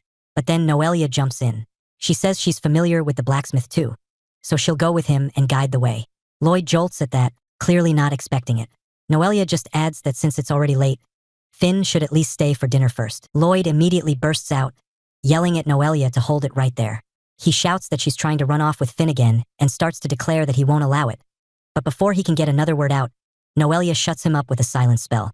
The table goes quiet for a beat. Then the rest of dinner continues as if nothing happened. Noelia eats casually, while Finn can't help but feel a little sorry for the Margrave. Later that night, Susanna helps Noelia change into her nightdress. But Noelia's clearly distracted, staring off into space, her mind somewhere else. Susanna raises an eyebrow and asks if she's even listening. Snapping out of it, Noelia mumbles an apology. Susanna smirks. She asks if Noelia was thinking about Finn, and Noelia immediately flushes red, trying to deny it. But Susanna waves her off, saying she already knows. It's obvious how much she wants to be with Finn, so maybe it's time to find a better method than silencing her father. Blushing harder, Noelia agrees. Susanna then adds that Lloyd seems to have taken a liking to Finn. Hearing that, Noelia perks up, eyes wide with hope as she asks if Susanna really thinks so. Susanna notes that it's rare for Lloyd, who's notoriously hard to please, to be cracking a smile like that. Noelia wonders if it's because he saw Finn's skills firsthand during the investigation, and Susanna proudly says her groundwork made it all possible. Noelia reflects on how her father has finally acknowledged Finn's strength, even if not fully as a suitor. Still, giving him a knight's sword means he's considering him as a future retainer. She suddenly imagines Finn kneeling, telling her he'll protect her for the rest of his life, then gently kissing her hand. Snapping back to herself, she shakes her head and mutters, what is she even thinking? She's just his teacher, but somewhere deep down, she knows that's not all she wants to be. Those sharp but kind eyes, those strong yet gentle arms, she's starting to crave more. Susanna gently remarks that Noelia seems troubled. Noelia admits it. She feels awful. Their statuses don't match, yet she wants those feelings to be returned. She thinks she has no right, especially after all the impulsive things she's done. But Susanna tells her not to overthink it. If it's about arranging things behind the scenes, she'll take care of it. Noelia quickly grabs Susanna's hands, asking her not to. She pleads with her to stop doing unnecessary things, says she's happy the way things are. But even as she speaks, her knees give out and she sinks to the floor, trembling. Deep down, she doesn't believe a word of it. Susanna gently lifts Noelia off the floor and teases her for being so awkward, crying like that. She pulls her into a warm hug, telling her that part of her is just like Lloyd. After ruffling Noelia's hair, she tells her to get a good night's sleep since she'll be leaving tomorrow. The door closes softly behind her. Left alone, Noelia pulls out Finn's robe from under her pillow and clutches it close. Her thoughts drift to him, quiet and full of longing. The next day, Finn and Noelia step off their wagon near the Grand Canyon's entrance. Finn offers his hand to help her down, and she thanks him softly. Staring at the horizon, Finn says he hasn't been this way before. Noelia hesitantly points to a nearby cabin and tells him there's a great view past it, asking if he'd like to go see it together. Finn nods with a smile, saying if she wants to, then let's go. Her whole face lights up. She grabs his hand and pulls him toward it, practically skipping with excitement. Finn notices how cheerful she is today, but as they hurry toward the edge, Noelia suddenly trips. She stumbles hard, nearly pitching forward off the cliff, but Finn lunges and grabs her just in time, pulling her back and telling her to watch her step. Noelia quickly pulls away, cheeks flushed. She mumbles an apology. Finn's still holding her, his arms just as strong and sturdy as she imagined. Her heartbeat picks up. It pounds faster with every passing second, and she starts to panic over whether he can hear it. He eases his grip and asks if she can stand on her own. Noelia nods, then says the view is best from this spot.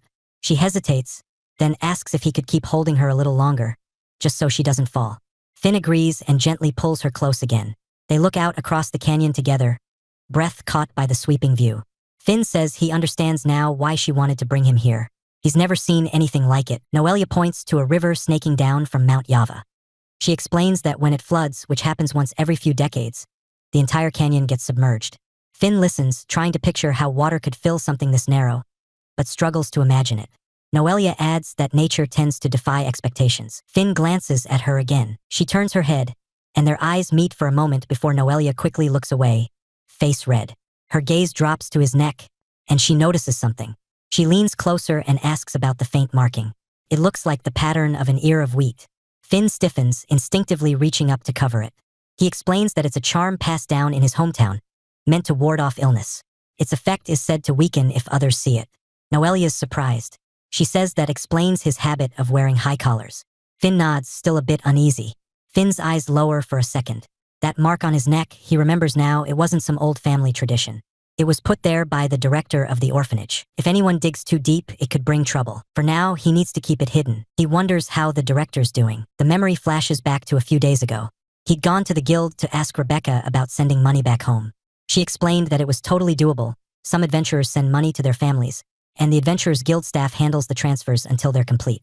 Finn felt a wave of relief. Rebecca handed him a form, saying he needed to write down his name and details. Using his alias, Flick, would only confuse the orphanage. But he couldn't exactly write Finn in front of Rebecca either. He told her he wanted to send the money anonymously. That caught her attention. She recalled that the guild does support donations to orphanages and explained that it's possible. If it's filed as a charitable donation, there'd be a small handling fee, but that wasn't a problem for him. He thanked her and asked her to go ahead with the registration. Rebecca nodded, counted out the coins he handed over, and confirmed that the paperwork and amount checked out. Finn gave her another quiet thank you. He was glad he managed to get the money out before heading into Yasuba's hunting grounds to meet the blacksmith. Rebecca confirms if it's Gawain's place, and Finn nods. He tells her he accepted that request earlier.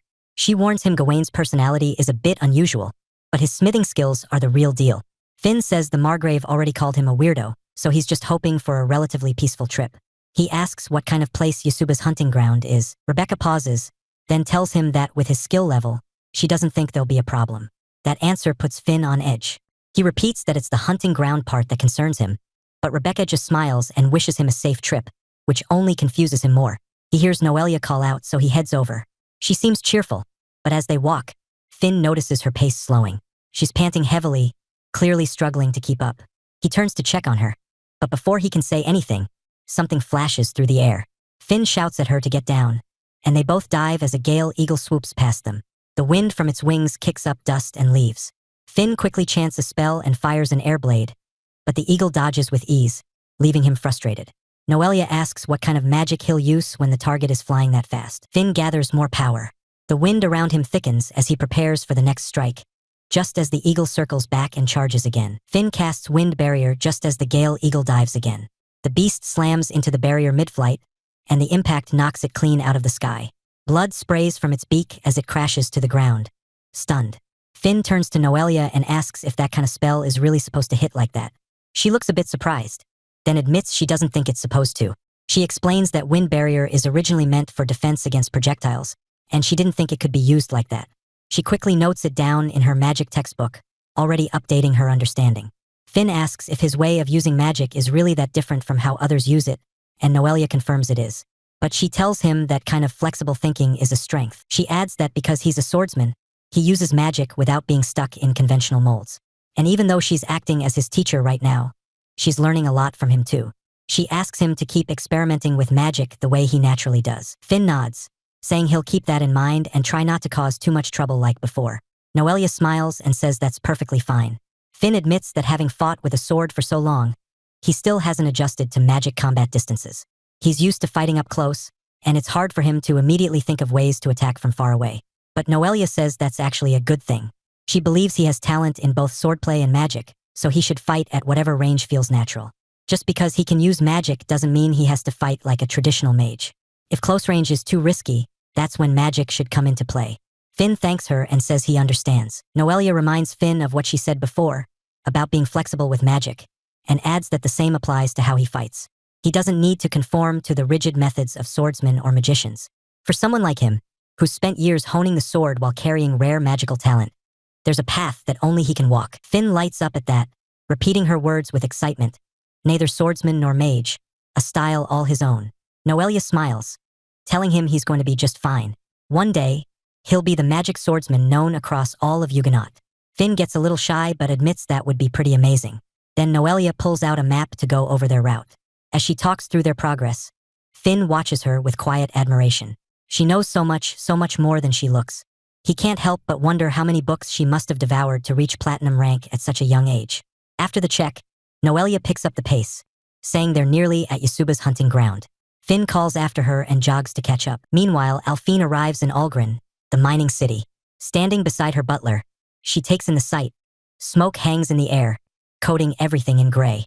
Her butler explains that vast deposits of ore and minerals still lie hidden beneath the city. With its furnaces burning day and night, Algren earned its nickname, the City of Smoke and Ashfall. Thanks to its ore refining and exports, it's become one of the kingdom's key industrial centers. Alphine quietly hopes that if Finn is really here in Algren, she'll be able to apologize, say everything she never had the courage to before, speak honestly, and part on good terms. Then she'll return to the capital with no regrets. Her butler's voice snaps her back to reality, urging her forward. She nods and follows. Before long, they arrive at the Adventurers Guild. A receptionist meets them and offers to guide them downstairs. She leads them into the basement, toward a dim cell. When they reach the bars, she calls out to the prisoner. A man stumbles forward, blinking at the light. He eyes Alphine warily, saying he's already told them everything and doesn't have more to say.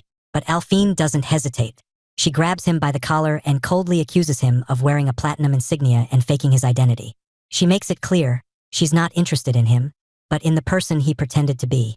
Then her tone drops, firm and serious, as she asks for his cooperation. Panic sets in fast. The man shouts that he'll talk. He claims it was just chance. He found the insignia on a boy passed out in the slums. That boy had dark hair, rare in the kingdom, and a slender frame. His face was so delicate he mistook him for a girl at first. He was lying in a heap of trash, barely breathing. The moment Alphine hears that, her eyes widen in horror. She grabs the man again, tears his filthy shirt open, and demands to know what happened to that boy. The prisoner drops to his knees, trembling. He begs Alphine not to kill him and swears he'll tell her everything. He confesses he doesn't know what happened to the boy afterward, but sick people from the slums are usually taken in by the church. He glances at the receptionist, saying she knows more. That's all he's got. Alphine turns to the woman at the desk, demanding confirmation. The receptionist calmly nods. It's true. The church regularly takes in the sick from the slums, but the guild doesn't track them afterward. Alphine then asks why he stole the insignia and faked an identity. The man lowers his gaze. He says life in the slums is miserable, and he thought a platinum rank would earn him a better chance at survival, maybe even a way out. Alphine lets go and shifts her focus back to the receptionist, who asks if she wants to head to the church. Alphine nods without hesitation. The receptionist instructs her to wait at the guild's entrance while she makes contact with them. Outside, Alphine and her butler step back into the cold streets. He mentions that if the prisoner's story is true, the features of the boy in the trash match Finn's almost too well. But Alphine just smiles faintly. She insists that Finn wouldn't get sick, not even in a place this cold. Even if the boy had rare dark hair, it's probably just a coincidence. After some time, Alphine and her butler reach the slum district. She scans the shaded alley and mutters that this must be where the man saw someone slumped over. Someone who looked like Finn. Her butler agrees. Most likely, this was the place. Alphine crouches near the wall, imagining someone collapsed here. She quietly asks if he really collapsed alone, in a spot like this. The butler explains that with a shift in environment, heavy mental strain, and accumulated exhaustion, even a healthy person could break down. Hearing that, Alphine's expression softens. She admits it's her fault. She's the one who caused all those things. Alphine turns and spots a group of people loitering nearby. Even in broad daylight, too many are just idling around. Her butler quietly notes that most here don't have steady work and warns her to move along. The public order isn't reliable. They should head for the church before trouble finds them. But before they can leave, a small girl bumps into Alphine, making her flinch. The girl quickly mumbles an apology and tries to slip away, but Alphine calmly places a hand on her shoulder. Smiling, she asks the girl if she plans to return the pouch she just pocketed. The girl freezes, then insists she didn't take anything. A boy's voice interrupts from across the street, calling out to her, Liz. He scolds her, saying stealing again isn't okay. If she keeps it up, she'll end up in jail. Liz turns and snaps back. She says she doesn't have a choice. If she doesn't do this, she won't even have enough to eat. While the children argue, Alphine's butler tells her they're immigrant kids. Other ethnic groups gather in Algren hoping to find work, but it's hard for drifters like them to make a decent living. Alphine listens quietly, then sits down and tells the little girl that food bought with stolen money won't taste good. The boy turns to Liz and says he'll apologize, so they should give the pouch back quickly. After returning it, he promises her that he'll grow up fast, get a job, and let her eat whatever she wants. Alphine hears him and freezes. Finn once said the same thing. Back when things were hard, he told her he'd grow up quickly, get stronger, and protect her. She asks the boy if he really means it. He replies cheerfully with a yes. Back in the present, Alphine pats Liz's head and says they're good kids, so they should be kind to each other from now on. Liz replies cheerfully that of course they will, and the two children run off. Alphine stands there thinking.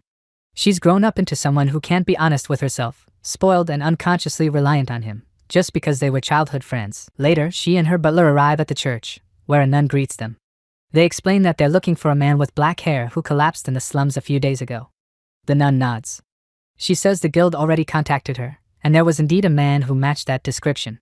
But by the time he was carried in, he had already passed away. Alphine panics. She loses her composure and demands to know what the nun means. The nun confirms it again, he was already dead. She adds that the man didn't have an adventurer's insignia on him, so they treated him as an unidentified body and placed him in the underground room. Alphine breaks down. If that's true, she'll never see him again. She'll never get the chance to apologize. Her butler quickly tries to calm her. He asks the nun if placing him in the underground room means he hasn't been buried yet. The nun nods. Unidentified remains are kept unburied for a set period in case someone comes to claim them. In this case, that period ends tomorrow. She offers to show them the body, so Alphine can confirm if he's the person they're looking for. Alphine hesitates. If Finn is inside that coffin, then it's over. But walking away now would be the same as ignoring something difficult, just like she always did. And she promised herself she'd change. Alphine tells the nun she wants to confirm the remains. As she walks toward the coffin, she silently prays, "Please, let it be someone else." The nun explains that the man passed a few days before arriving there. The mice and crows had, but she stops mid-sentence. She warns Alphine that the body's condition isn't pleasant and asks if she really wants to go through with it. Before Alphine can respond, her butler steps in and says it's okay. The lid comes off. Alphine takes one look and immediately vomits. After a few moments, she regains herself and says she's fine, then steps closer to examine the body. She notes the man's height, about the same as Finn. His clothes match too, but they're standard gear anyone could buy at an equipment store. The hairstyle is similar, and while dark hair is rare, it's not unique. None of it is enough to say for certain. Then she remembers the tattoo on her neck. Finn had the same one. She checks the corpse's neck and finds it. She stares at the mark, and everything hits at once. Her memories with him come rushing back. Through tears, she says she still hasn't apologized. She tells him to wake up. To say, "Good morning, Alphine," like he always did. Then she breaks down, crying out why he had to die. Her legs give out, and she collapses unconscious. Finn and Noelia finally reach their destination. She points to a workshop ahead, saying that's the place. Finn glances around, nothing but wetlands and grasslands in sight. It's a stunning location, but strangely remote. Just then, a shadow streaks overhead. A winged dragon roars through the sky, clutching something in its talons. Finn narrows his eyes, already putting the pieces together. Before he can finish asking, Noelia confirms it. This is Yasuba's hunting ground. Winged dragons descend from the demonic forest to snatch up prey gathered around the watering holes. That's how the area got its name. As they approach the workshop, Finn notes how strangely ordinary the building looks for a place where dragons fly overhead. Noelia adds that Master Gawain is a bit eccentric, but he's also one of her instructors. She glances aside mid-sentence, then casually claims he's probably harmless. Finn raises an eyebrow and tells her not to say things like that while looking away. She insists it's just his imagination. Then she asks him to wait while she prepares the door. That throws Finn off. He watches as she chants a spell and casts a wind barrier around him. He tenses, asking if the workshop is booby-trapped or if her master's the type to fire arrows without warning. Noelia denies it, calling it a precaution. Nothing to worry about. She taps the door with her staff, and the moment she does, it blasts open. A man rockets out of the workshop at wild speed, shouting Noelia's name at the top of his lungs. Finn blinks in disbelief. The man moves so fast, he didn't even get the chance to react. Noelia's wind barrier saves her just in time. The older man slams right into it with a loud thud. Rubbing his head, he frowns and asks what the wall is for. Then, in a dramatic tone, he complains that this means he can't even share a little skinship with his precious Noelia. He insists it's been a long time, and a hug should be fine. What's she going to lose from it anyway? Noelia tells him she'll lose her mental well-being. Trying to keep things on track, Finn steps forward and asks if he's the blacksmith Gawain. The man glances at him, then throws his hands up like it's obvious. Then Gawain pauses. He narrows his eyes, staring at Finn's red hair and red eyes. A second later, he asks if he's Flint. Finn nods. Gawain circles him, inspecting him from head to toe. He mutters that if even that sword-obsessed freak Lloyd Henestrosa took a liking to him, he must be interesting. Finn then takes out the sword from Lloyd and explains that the Margrave sent it for polishing. As Gawain examines the blade, Finn adds that he also came to commission a new sword, and asks if he'll accept the request. Gawain grins. Then, without skipping a beat, he says he'll polish the sword and craft the new one completely free if Finn can bring down Noelia's wind barrier and convince her to allow some skinship. Finn freezes, stunned by the condition. Gawain casually hands Lloyd's sword back and remarks that it's not in bad shape. While Finn weighs his options, Gawain casually mentions that every sword he forges is worth at least 1 million. He only makes sharp blades, nothing less. Finn knows he's not bluffing. A smith this skilled would definitely have work that commands top prices. Finn exhales and turns to Noelia. He tells her they're leaving. Noelia blinks, surprised. She asks if he's really going to walk away. If she just endures it, they can get the sword for free. But Finn shakes his head. He doesn't want her to go through anything unpleasant just for the sake of a good weapon. He'll find another smith in town instead. Noelia reminds him of her father's request, but Finn says he'll apologize for that too. Gawain watches him in silence, then asks if he's really okay giving this up. His swords are some of the best in the entire kingdom. But Finn stands firm. Even if that's true, he says he won't sacrifice someone else to get what he wants. So Gawain can forget the request. He turns to Noelia again and says it's time to head back. She nods quietly, a little nervous. But before they can leave, Gawain bursts out laughing. He calls Finn a strange man, a complete fool. He says most swordsmen would give up everything to own one of his blades. But this one just turned it down without hesitation. Still grinning, Gawain says that's exactly why he likes him. And since he likes him so much, he'll let him experience some skinship too. Finn barely has time to process the words before Gawain lunges and grabs him in a crushing hug. Noelia steps back in alarm, warning him to run.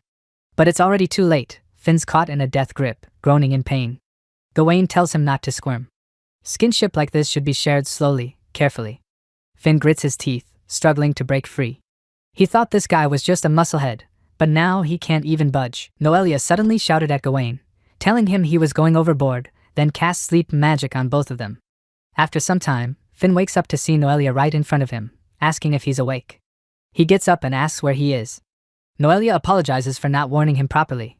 Master Gawain's prank had been too much. Finn tells her he's fine and asks who exactly Master Gawain is, noting the man's unbelievable physical abilities for a blacksmith. Noelia explains that Master Gawain has mastered physical enhancement magic, which, as the name suggests, strengthens the caster's own body rather than affecting others. She says Gawain realized that by enhancing his muscles with magic, he could improve his smithing skills to an inhuman level. Since most magicians rely on attack magic, they don't focus on strengthening their bodies. That's why others see Master Gawain as strange. Just then, Gawain's voice carries from outside, saying he can hear her making fun of his magic. Finn thinks to himself that most magicians wouldn't get into close combat. They'd rely on attack magic rather than boosting their physical strength. Noelia explains that since Master Gawain constantly uses physical enhancement magic, she put up the wind barrier to protect Finn from unnecessary injuries. Speaking in a sad tone, she admits she spoke ambiguously to avoid giving him strange ideas, but it backfired. She apologizes for that. Finn laughs it off and says it's okay. He jokes that he'll start using wind barriers from now on too. Noelia agrees it's a good idea, mentioning that Master Gawain has taken a liking to him. She smiles and says she thinks Gawain will forge a sword for him because he only makes swords for people he likes, aside from her father's requests. Finn then asks Noelia to teach him physical enhancement magic, explaining that gaining such abilities would help his swordsmanship. Noelia tells him to hold on, but before she finishes, Master Gawain, who has been eavesdropping, calls out to Finn. He says he'll teach him how to use physical enhancement magic in 1 week. Finn asks Noelia if that's okay. She confirms that Master Gawain is the best teacher for it. She adds that she'll stay there as Gawain's observer, just in case something happens to Finn, since losing him would be a huge loss to the world. Finn nervously replies that's an exaggeration. While Finn was still processing, Noelia suddenly shouted his name, warning that Master Gawain was in danger. There was a winged dragon nearby. Rushing outside, Finn was stunned to see Gawain riding the dragon.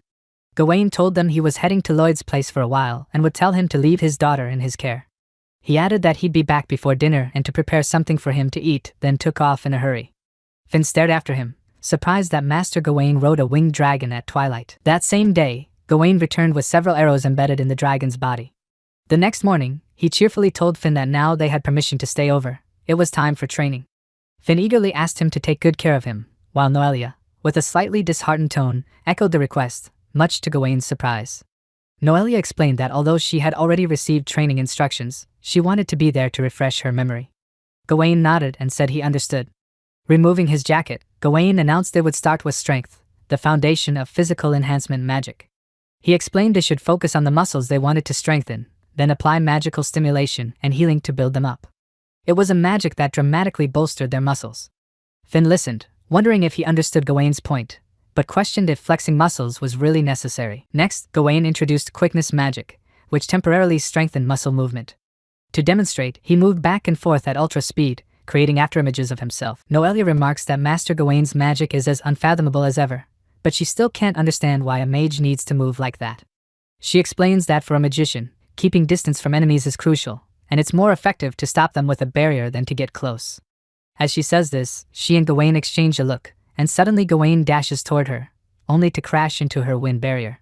Noelia comments that Gawain has become too rough with her lately, recalling how he was much gentler back when she loved clinging to him. Gawain protests, but she reminds him that she's an adult now and it's time to graduate from such skinship. Hearing the word graduate, Gawain falls into despair. Noelia insists he treat her like an adult from now on. Finn thinks to himself that with Gawain's brutal style, it's no wonder survival isn't guaranteed when you get hit by him. Gawain, still in despair, turns to Finn with a new expression. He jumps toward Finn, telling him not to reject skinship, since the physical enhancement lessons are just beginning. Finn knows this is bad news. But before Gawain can hug him, Noelia slaps Gawain's back, warning him not to cause any more trouble for Finn. She adds that if he does, she won't forgive him. Then, unexpectedly, Noelia suddenly collapses, fainting on the spot. Gawain tells Finn Noelia is just having trouble breathing and should rest on the bed, promising they'll continue lessons tomorrow. The next day, Gawain reminds Finn that yesterday was theory and today is practice. He asks if Finn knows about muscle fibers, the bundles he saw when cutting through a monster. Gawain explains the same structure applies to his own arm muscles.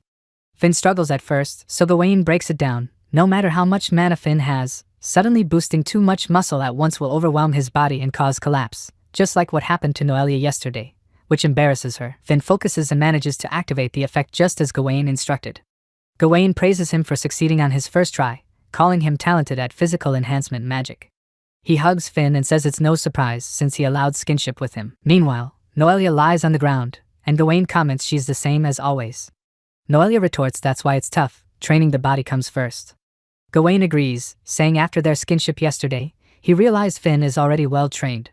Finn thinks that mastering all physical enhancement magic could elevate him from a top-class swordsman to one of the very best.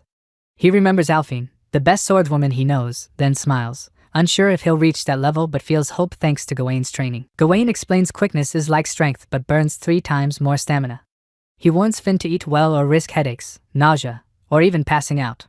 Finn gets it, no wonder he's been eating so much. He focuses quickness on his thighs and upper arms. Gawain sees no problem with the activation. Finn says nothing seems different on the surface, so Gawain tells him to try moving like before. Finn dashes at ultra speed. Noelia marvels that he learned just by watching Gawain once. Gawain tries to hug Finn, saying he's clearly inherited his magic, but Finn dodges. Gawain looks confused and uses quickness to chase him, but Finn dodges again. After a while, both crash to the ground, their stomachs growling. That night, Noelia writes in her diary about Finn. Since she began teaching him, he's absorbed magic at an alarming pace, picking up spells after just one explanation and demonstration. In 2 days, he's mastered strength and quickness, activating them effortlessly. His grasp on magic's effectiveness amazes her, especially how he instantly controls physical enhancement magic, the toughest she's learned so far. All that combined with his top-tier sword skills, it's not fair, and she admits she's a little jealous. She muses that while a bulkier Finn might be impressive, his lean, compact form suits him better. Imagining a muscular Finn, she hopes he won't overuse the magic and end up like Master Gawain. Still, if he ever wanted to hug her with that body, she'd drop her wind barrier willingly. Noelia notes, she told Susanna they're just teacher and student, but admits she became his teacher with hidden motives. The more she wishes they'd met under normal circumstances, the wider the gap she feels between them, built from all the awkward favors she's done for him.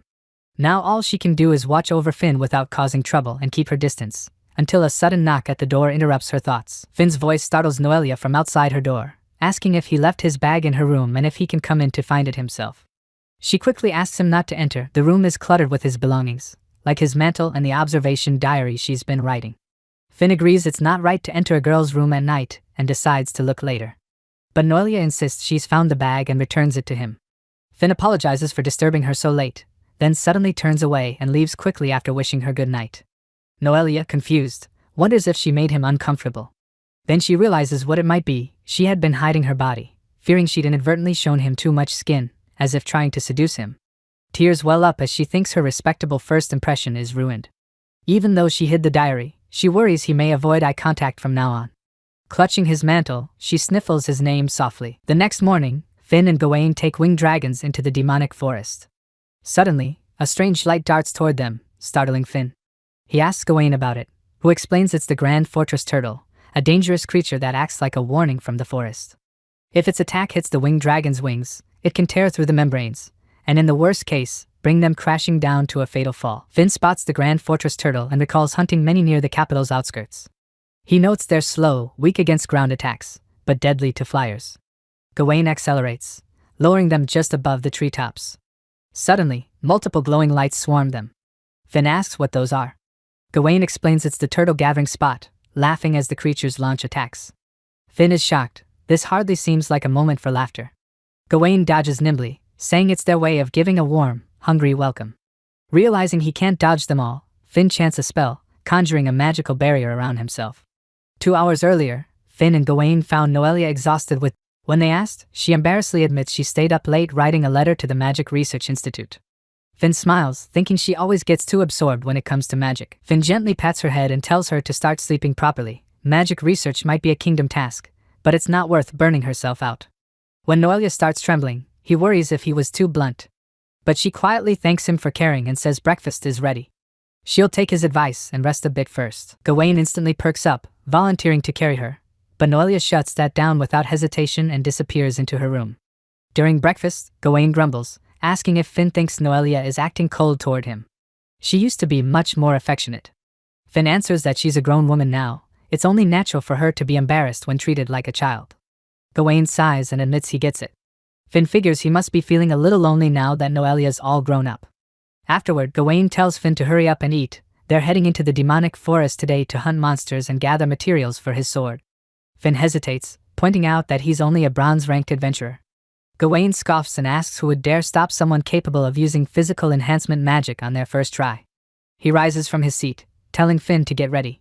Finn assumes they'll be walking, but then Gawain grins and points outside, to the winged dragon waiting for them. Gawain asks if Finn saw him do that round trip to Lloyd's residence on the winged dragon the other day. Finn nods, still a little stunned by the memory. To his surprise, Gawain announces that he's going to explain how to catch one. Finn should try it the same way. First, throw a fist-sized rock to get the dragon's attention. When it gets mad and dives at him, toss a straw rope around its mouth. Then jump on its back and hang on until it settles down. Once it gives up and lets out a high-pitched shriek, the capture is complete. Gawain hands him a straw rope and says that if Finn uses dragons instead of walking, travel becomes a breeze. But he warns him, never land one in the middle of a town unless he wants to get shot full of arrows. That explains the arrows stuck in the dragon's back when Gawain came back the other day. Finn starts to appreciate the practicality. Traveling by dragon really would save time.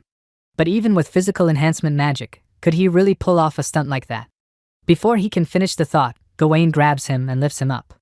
If he's got time to stand around doubting himself, then he's got time to move.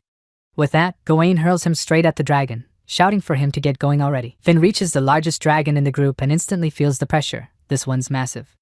Gawain cheers him on from below, calling it impressive that Finn's going for the big one, the same one he gave up on himself. But Finn, eyes wide and tearing up, yells back that he only ended up here because Gawain threw him. Still, there's no turning back. Finn hurls the rope and grabs onto the dragon as it lunges. The beast thrashes violently, trying to shake him off midair. Gawain calls out that if he falls, he'll get snapped in half on the way down. It hurts like hell. That only fuels Finn's frustration. As he begins slipping, he quickly chants a lightning spell and fires it into the dragon's back. The jolt sends the beast screeching in pain, but it finally starts to calm down. Gawain watches from the ground and announces that it looks like the dragon's been tamed. Later, the dragons gather around a watering hole to drink. Gawain explains that once a winged dragon surrenders, it becomes obedient to its rider. They'll even come when called with a whistle. Finn nods, impressed, and compliments his dragon, calling it smarter than expected, but Gawain casually adds that winged dragons are also delicious. Not only can they fly you around, but they make for excellent emergency rations. You can fry it or fly it, either way, it's useful. Finn and his dragon both freeze. The creature stares at him, visibly unsettled. Finn laughs nervously and promises not to eat him, then decides he should probably give him a name. Back in the present, the turtle's magical bombardment hammers them from above. Finn barely manages to throw up a barrier in time, but the force knocks them off balance. He yanks hard on the rope to steady the dragon, keeping them from crashing. They just barely manage to pull through. Gawain praises Finn for controlling the dragon so well on his first try. He laughs, saying it would have been easier to just throw up a barrier and fly high, but that would have been boring. Finn freezes. so they didn't need to fly through that chaos at all. Gawain admits the whole point was to teach him how to dodge mid-air attacks the hard way. Finn just stares at him. Gawain asks if there's something on his face, but Finn brushes it off. He finally gets it. This remote location for Gawain's workshop isn't just eccentricity. Lloyd probably stuck him out here to keep him far from the city. Gawain tells him to land. It's time to gather materials. Demol, the dragon, makes a worried sound as they descend. Finn gently pats him and says he'll be counting on him from now on. Inside the dense, misty forest, Gawain explains their first target, magic-absorbing grass. It stores mana mist, and when the seeds are crushed and mixed with other materials, it becomes a mana-efficient magic stone. After some searching, Finn manages to find a healthy cluster. Next is blood-sucking mushrooms. They only grow on the heads of demon beasts. Gawain says they just need to harvest the mushrooms, but as for the bodies, they'll have one for lunch. He tells Finn to take the heads off cleanly. Finn launches into action. Once the beasts are down, Gawain nods in approval. They're roasting the whole thing, 3 portions for himself, the rest for Finn. While eating, Finn asks what they're after next. Gawain flips through his book and taps a page, pointing out a tough, nimble monster that needs to be captured alive. They trek deeper into the woods until the dense mist parts just enough to reveal an old, moss-covered ruin. Gawain glances over his shoulder and asks if Finn's ever been inside one. Finn shakes his head. He remembers hearing about them from an old excavator back in the capital. Whether it was extermination missions or just treasure hunts, Alfine always made the call, and she never liked ruins. He pulls himself out of the memory as Gawain tells him to eat quickly and get moving. Moving fast, Finn casts stone wall magic, sealing off the corridor and boxing in the slime. It rides and bounces, trapped. Confident, Finn steps closer and mutters that speed means nothing without an escape route. But the moment he reaches for it, the slime clamps down on his finger. Startled, he recoils, and Gawain casually explains that this species bites. It's not poisonous, just different. They only need 2 for 1 sword. Gawain tells him to catch them quickly before night falls. Finn mutters for him to help, but Gawain, watching from above, says he can't come down. The second he does, the rest will scatter. After finally pinning down 2 slimes, Finn stacks them up and steps back. Gawain praises his work. Now that they've got everything, he can start forging tomorrow. He flashes a grin, saying it'll be an unbelievable sword, but Finn gets nervous and begs for something normal. Later, back at the workshop, Finn feeds Dimmol outside while Noelia approaches. He asks if she's feeling better, and she nods, then walks over to the dragon, surprised at its size. Finn introduces Dimmol, loyal, smart, and a bit intimidating. Noelia says subduing a creature like that suits him perfectly. She asks what he plans to do with it, and Finn wonders if he can raise it himself. Noelia tells him the obvious: if he brings it into town like this, it'll be shot down on sight. But then she offers a workaround. If Dimmol wears a cloth marked with her family crest, it might pass without being attacked. She even mentions space on the riding farm behind her mansion where he could keep it. Finn pauses. With the crest, Dimmol would technically fall under the Enestrosa household. Noelia flinches, flustered. She insists it's not like that, she just didn't want the dragon getting targeted. Nothing more. Finn agrees to the plan and crouches beside Dimmol, wrapping his arms around the dragon's neck. He thanks him for helping, then adds that Noelia's helping too, so Dimmol should show her some appreciation. As if understanding, Dimmol suddenly scoops up Noelia with his claws and lifts her onto his back. Caught off guard, Finn leaps up as well to keep her steady, landing behind her and wrapping an arm around her waist. He laughs nervously, saying that was unexpected, Dimmol suddenly flying off like that. Meanwhile, Noelia is too stunned to respond. Finn's face is close, his breath brushing her cheek. Her thoughts whirl as they glide through the sky. She manages to speak, quietly saying the view is beautiful. Finn figures this must be Daimol's way of thanking her. Once they land, Finn notices Noelia's cheeks are flushed. He asks if she's running a fever or just exhausted from lack of sleep. Without waiting for her answer, he scoops her up and tells her to lie down, carrying her gently toward the house. Noelia goes quiet, overwhelmed, and just lets herself melt into his arms. Meanwhile, far away in the Hartford Kingdom, Alfine curls up in bed with tears streaking down her face. As everything clicks into place in her mind, a wave of guilt hits her hard. She mutters to herself, calling herself an idiot for not seeing the truth sooner. There's a knock at the door. Her butler announces that Commander Jair of the Royal Knights has arrived. Alfine groans and tells him to make up an excuse. She's not in the mood to see anyone. But the butler adds that Jair was sent by the king himself, worried for her health. Before Alfine can argue, the door opens. Jair steps in, relaxed, and comments that she sounds more energetic than he expected. Alfine glares and scolds him for entering her room uninvited, even if it's on the king's orders. Jair ignores it and sits down beside her, saying it's been over 2 weeks since she returned from Algren, and everyone is worried she's come down with something. He kneels next to the bed, gently takes her hand, and quietly asks if she was able to see Finn. Alfine tries to deflect, saying Finn is away for swordsmanship training. Her butler steps forward, apologizing and admitting he was so worried about her that he explained everything to Jair on his own, without asking her first. Alfine grits her teeth, furious at the betrayal, and tells her butler that leaking his employer's secret is unforgivable. He should be ashamed of himself. Jair sits beside her and says there's no need to be so harsh, since the butler has just been consulting with him for quite some time out of concern for her well-being. He explains that he only came to comfort her after hearing the report that her precious Finn had died of illness in Algren. Alfine snaps at him, yelling that Finn isn't dead and repeating her claim that Finn simply went for sword training. But before she can finish, Jair pins her down on the bed. He notices Finn's insignia clenched in her hand and points out that it was taken from a male body with black hair and the same tattoo. Jair makes it clear the body they found matches Finn's description. Alfine breaks down in tears, despair flooding her thoughts. She wishes she could just die and thinks to herself that if Finn is truly dead, she can just go to where he is. The urge takes over. She grabs a knife and moves to end her life, but Jair moves fast, yelling for the guards. He orders them to take the knife from her and knock her out if necessary. After some time, Alfine wakes up groggy, not knowing where she is. She asks out loud, confused. From behind, Jair's voice calls out, asking how she's feeling now. She asks again where she is.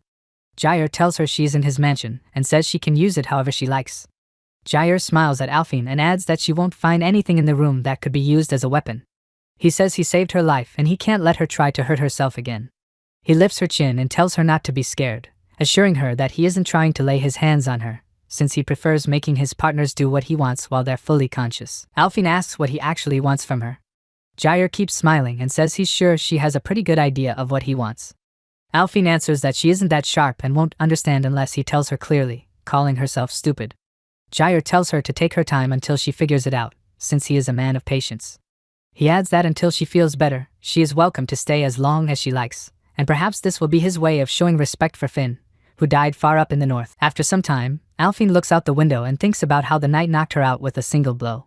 She has never met anyone that strong in the royal capital. She lies back on the bed, realizing that Jair will not let her out until she gives in, even though all she wants is to see Finn in heaven and apologize to him. As she thinks about wanting to be with Finn, the scene shifts. Finn stands looking up at the sky, lost in thoughts of his past. Suddenly, he is startled by Noelia, who asks if something is wrong. The sound causes pain in his ears and he flinches. Noelia quickly apologizes for disturbing him while he was using his hearing enhancement magic.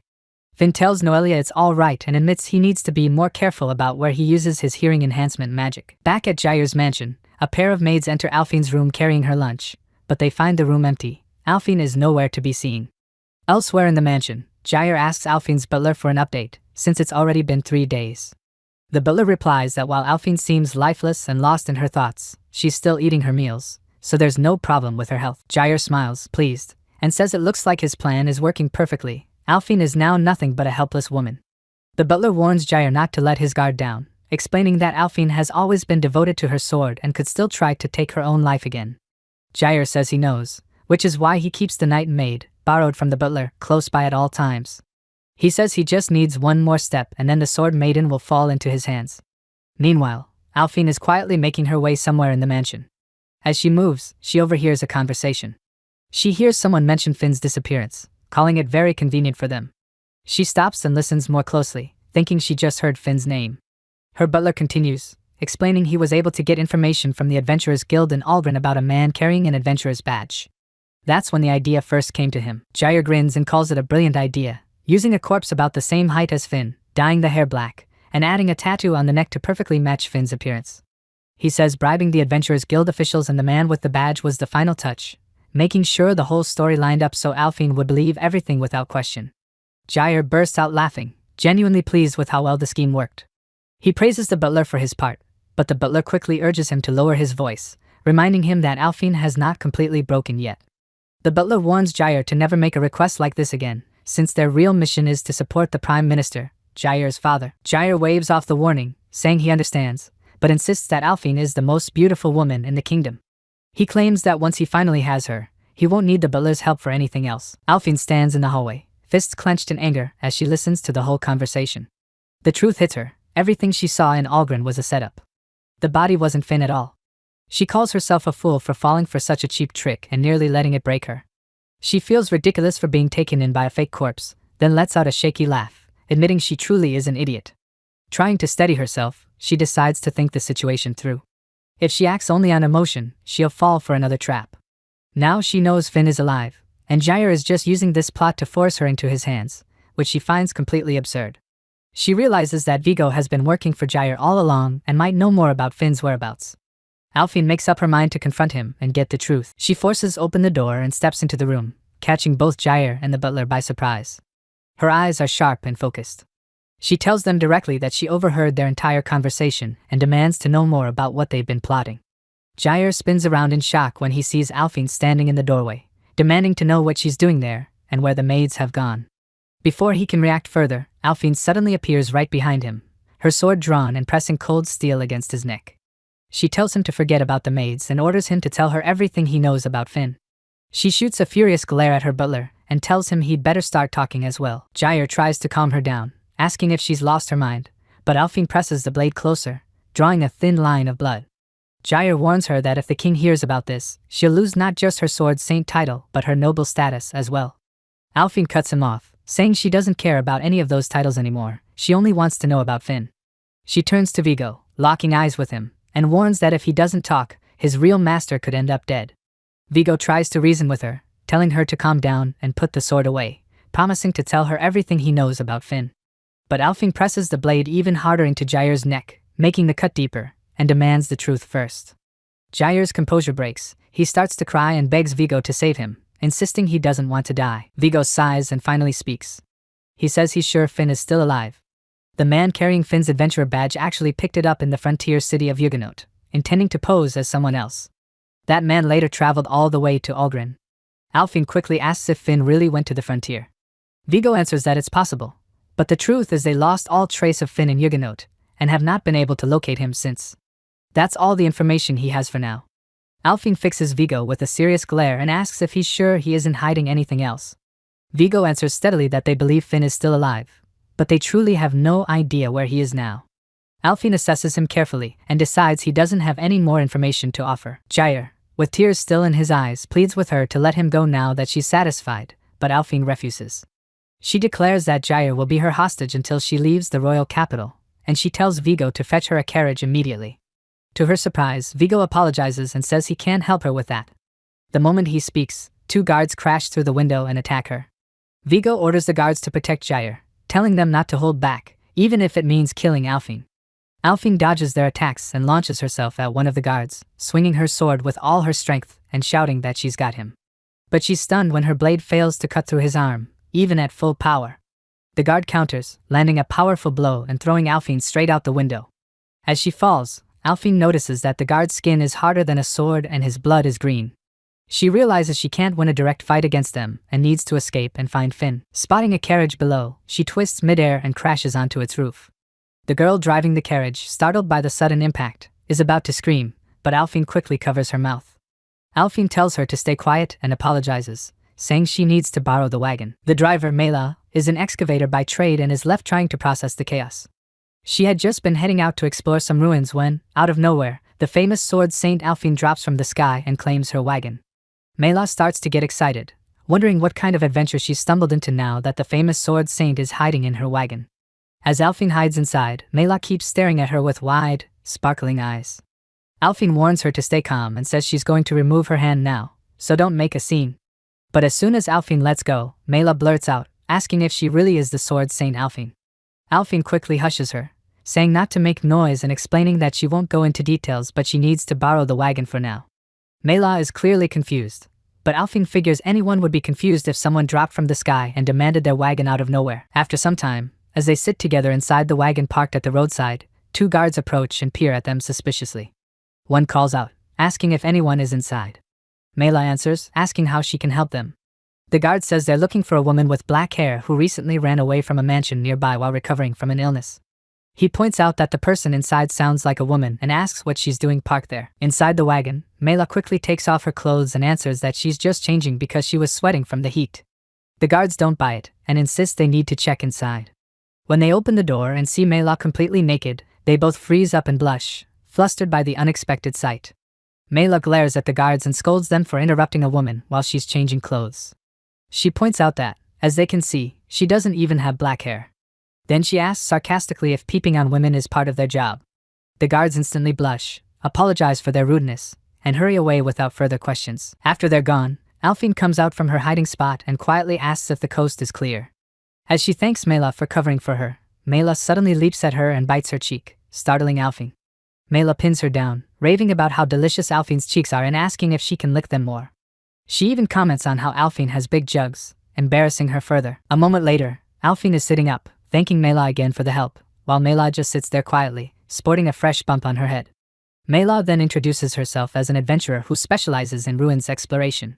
Alphine explains that she wants to leave the royal capital and head to Huguenot, and needs Mela's wagon for the trip.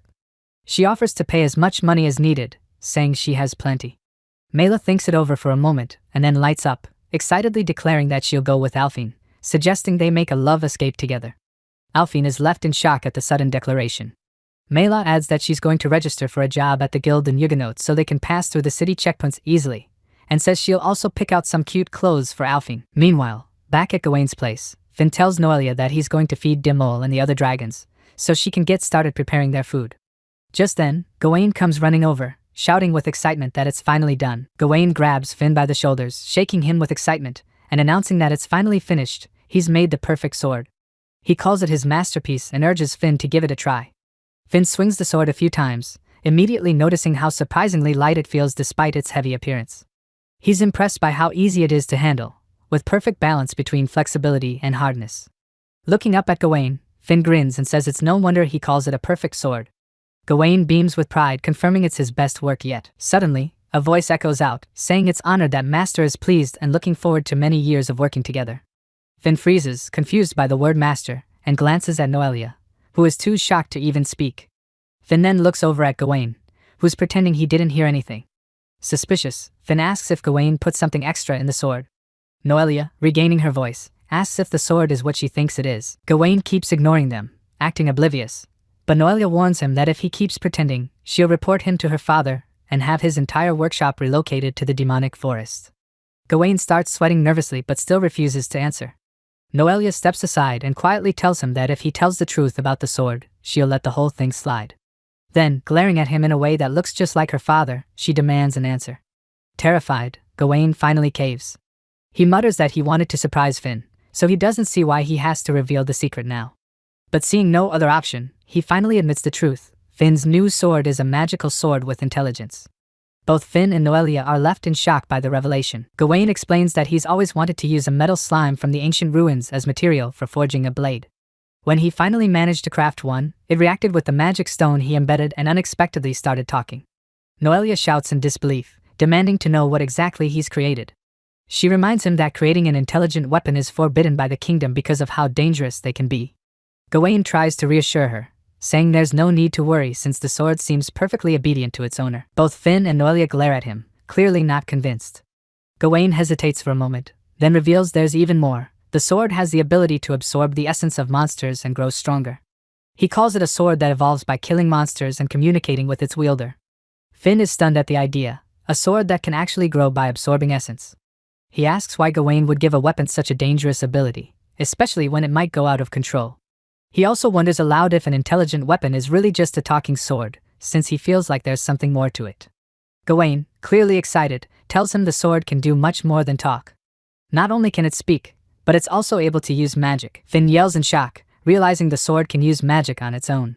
Gawain adds that the sword does need to absorb magic from its wielder to cast spells but reassures Finn not to worry. The magic stone inside the blade is designed to reduce magic consumption. On top of that, the sword can also serve as a catalyst to activate Finn's magic, just like Noelia's staff. Finn studies his new sword, thinking back to the childlike voice he heard earlier.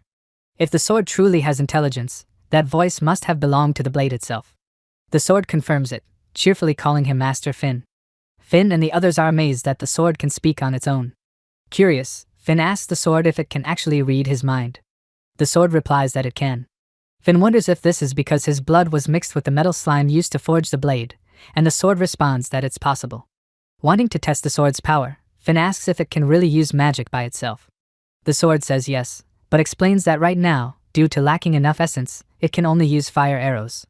The sword then asks Finn for a target so it can demonstrate.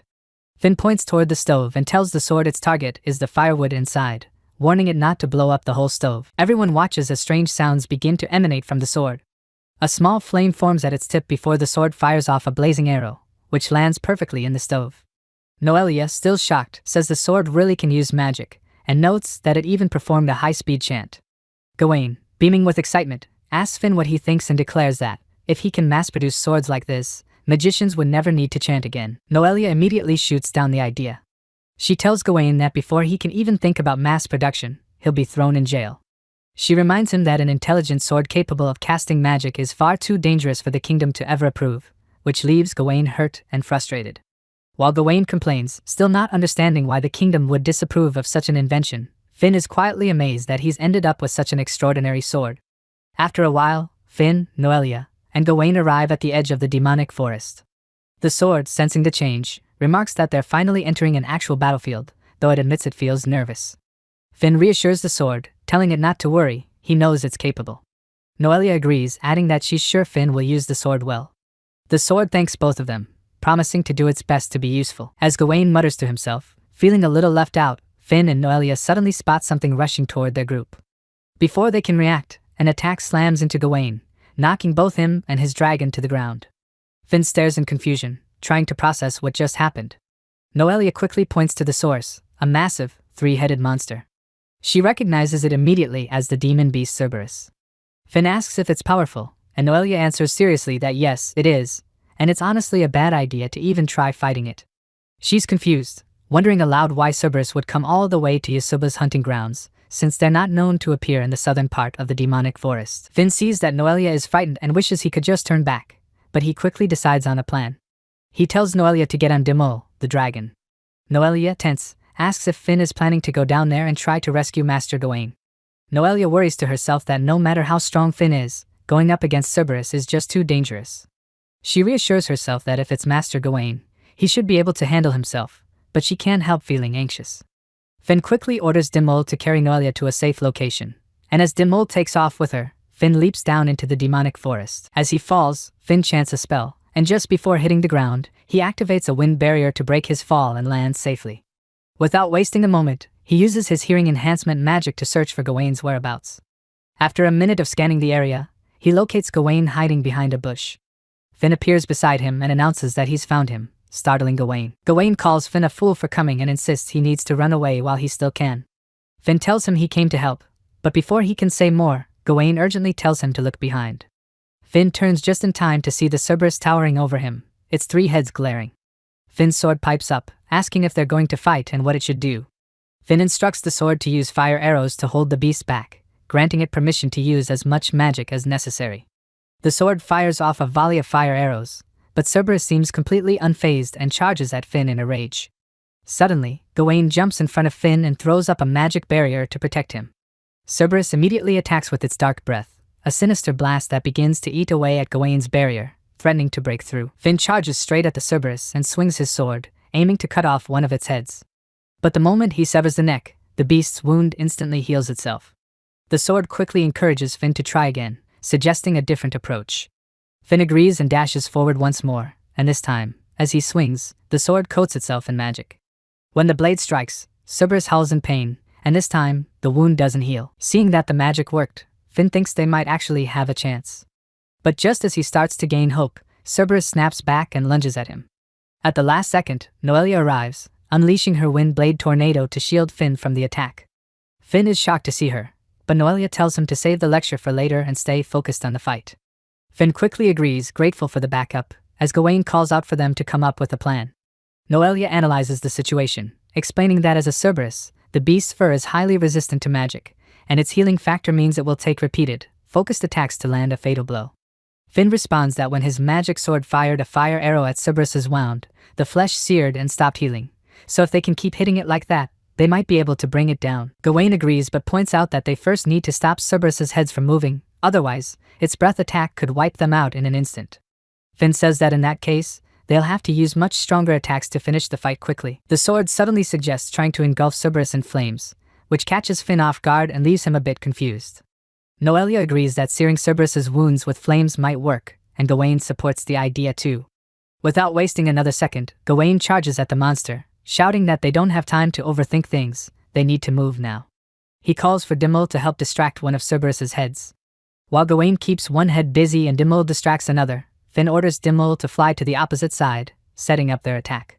Using the distraction, Finn circles behind Cerberus, preparing his next move. He chants a spell, and his sword bursts into flames, ready for the strike.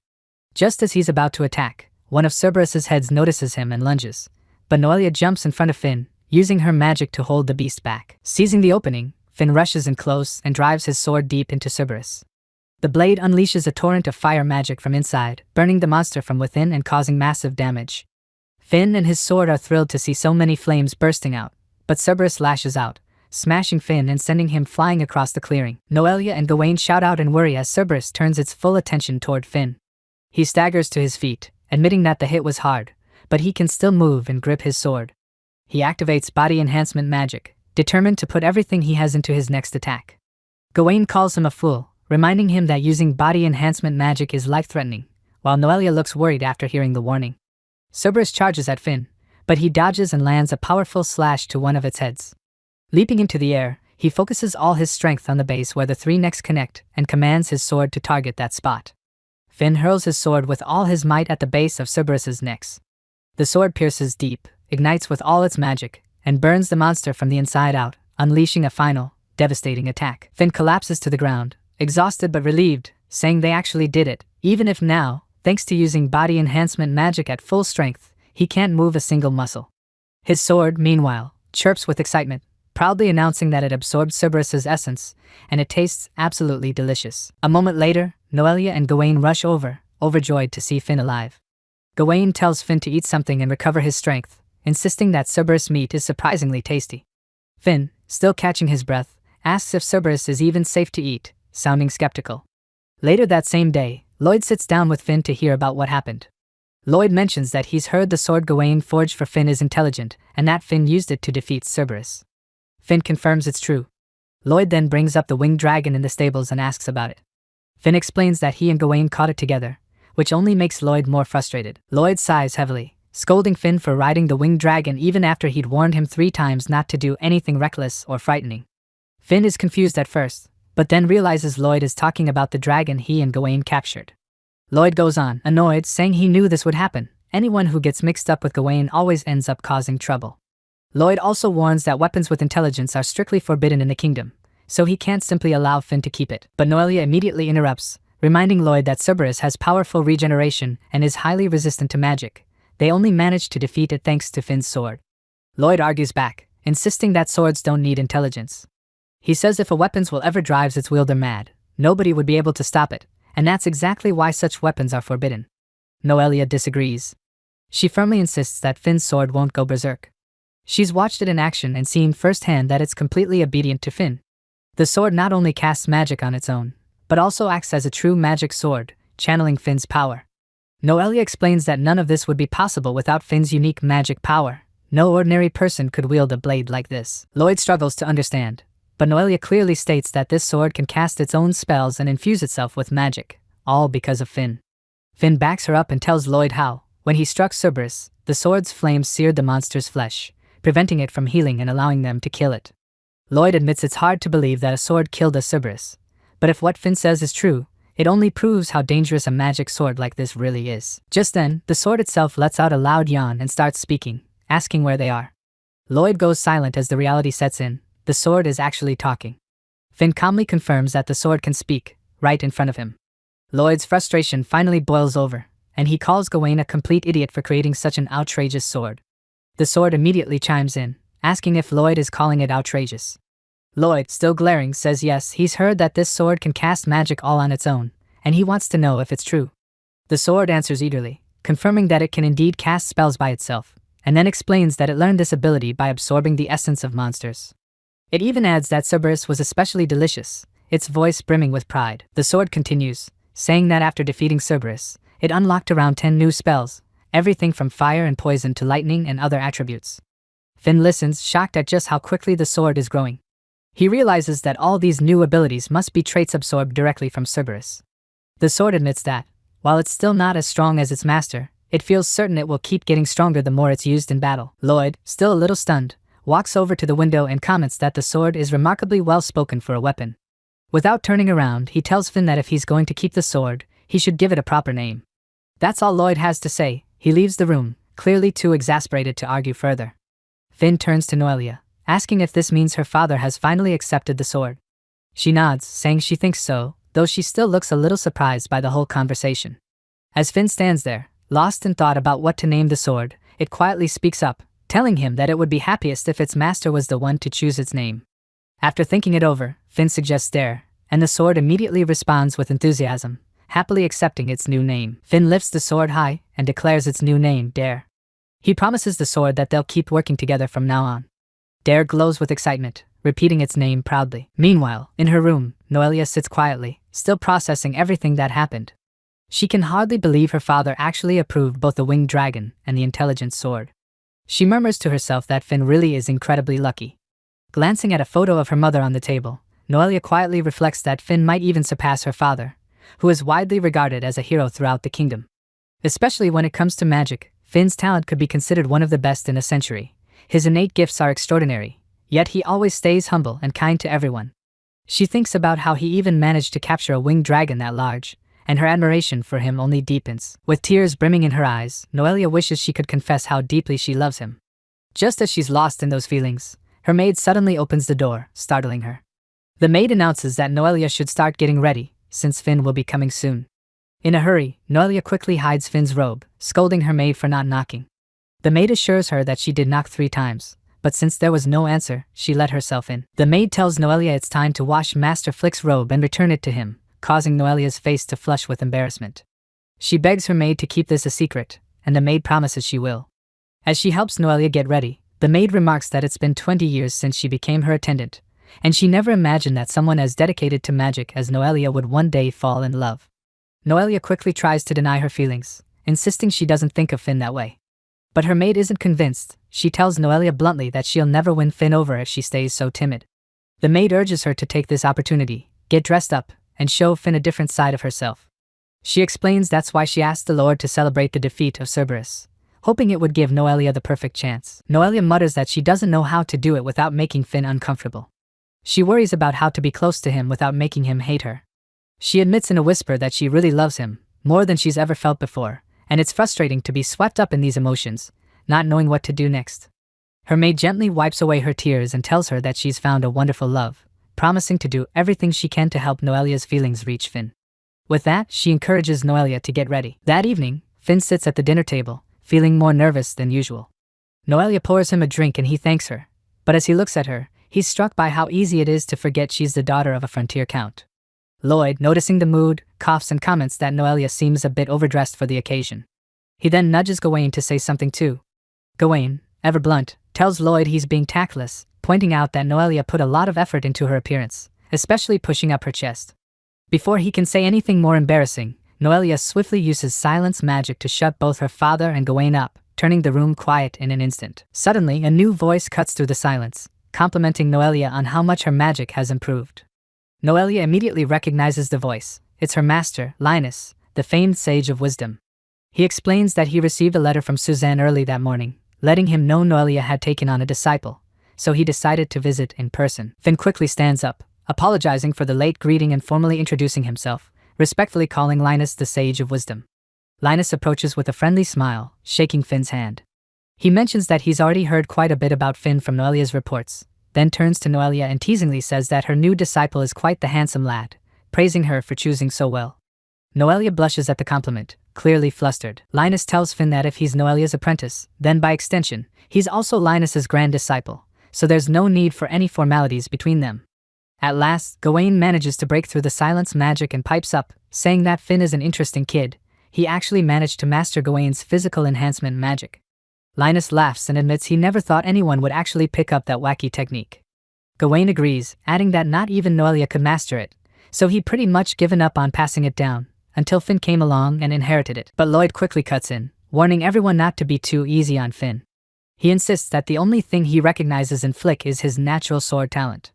Linus simply sits down with a sigh, smiling as he says it looks like he's finally found a promising young talent worthy of inheriting that stuffy old hero title. Lloyd replies that, while Finn clearly has talent, there are still plenty of things he needs to work on, so he can't just hand him the hero title yet. Noelia quickly tries to steer the conversation away from their complicated debates, and asks her master to focus on Finn's sword instead. Linus listens as Finn explains everything about the weapon. He describes how he can imbue the blade with different offensive magic and activate those spells with each cut. Linus points out that if Finn can apply various magical attributes to the blade, he could exploit an enemy's weakness more easily.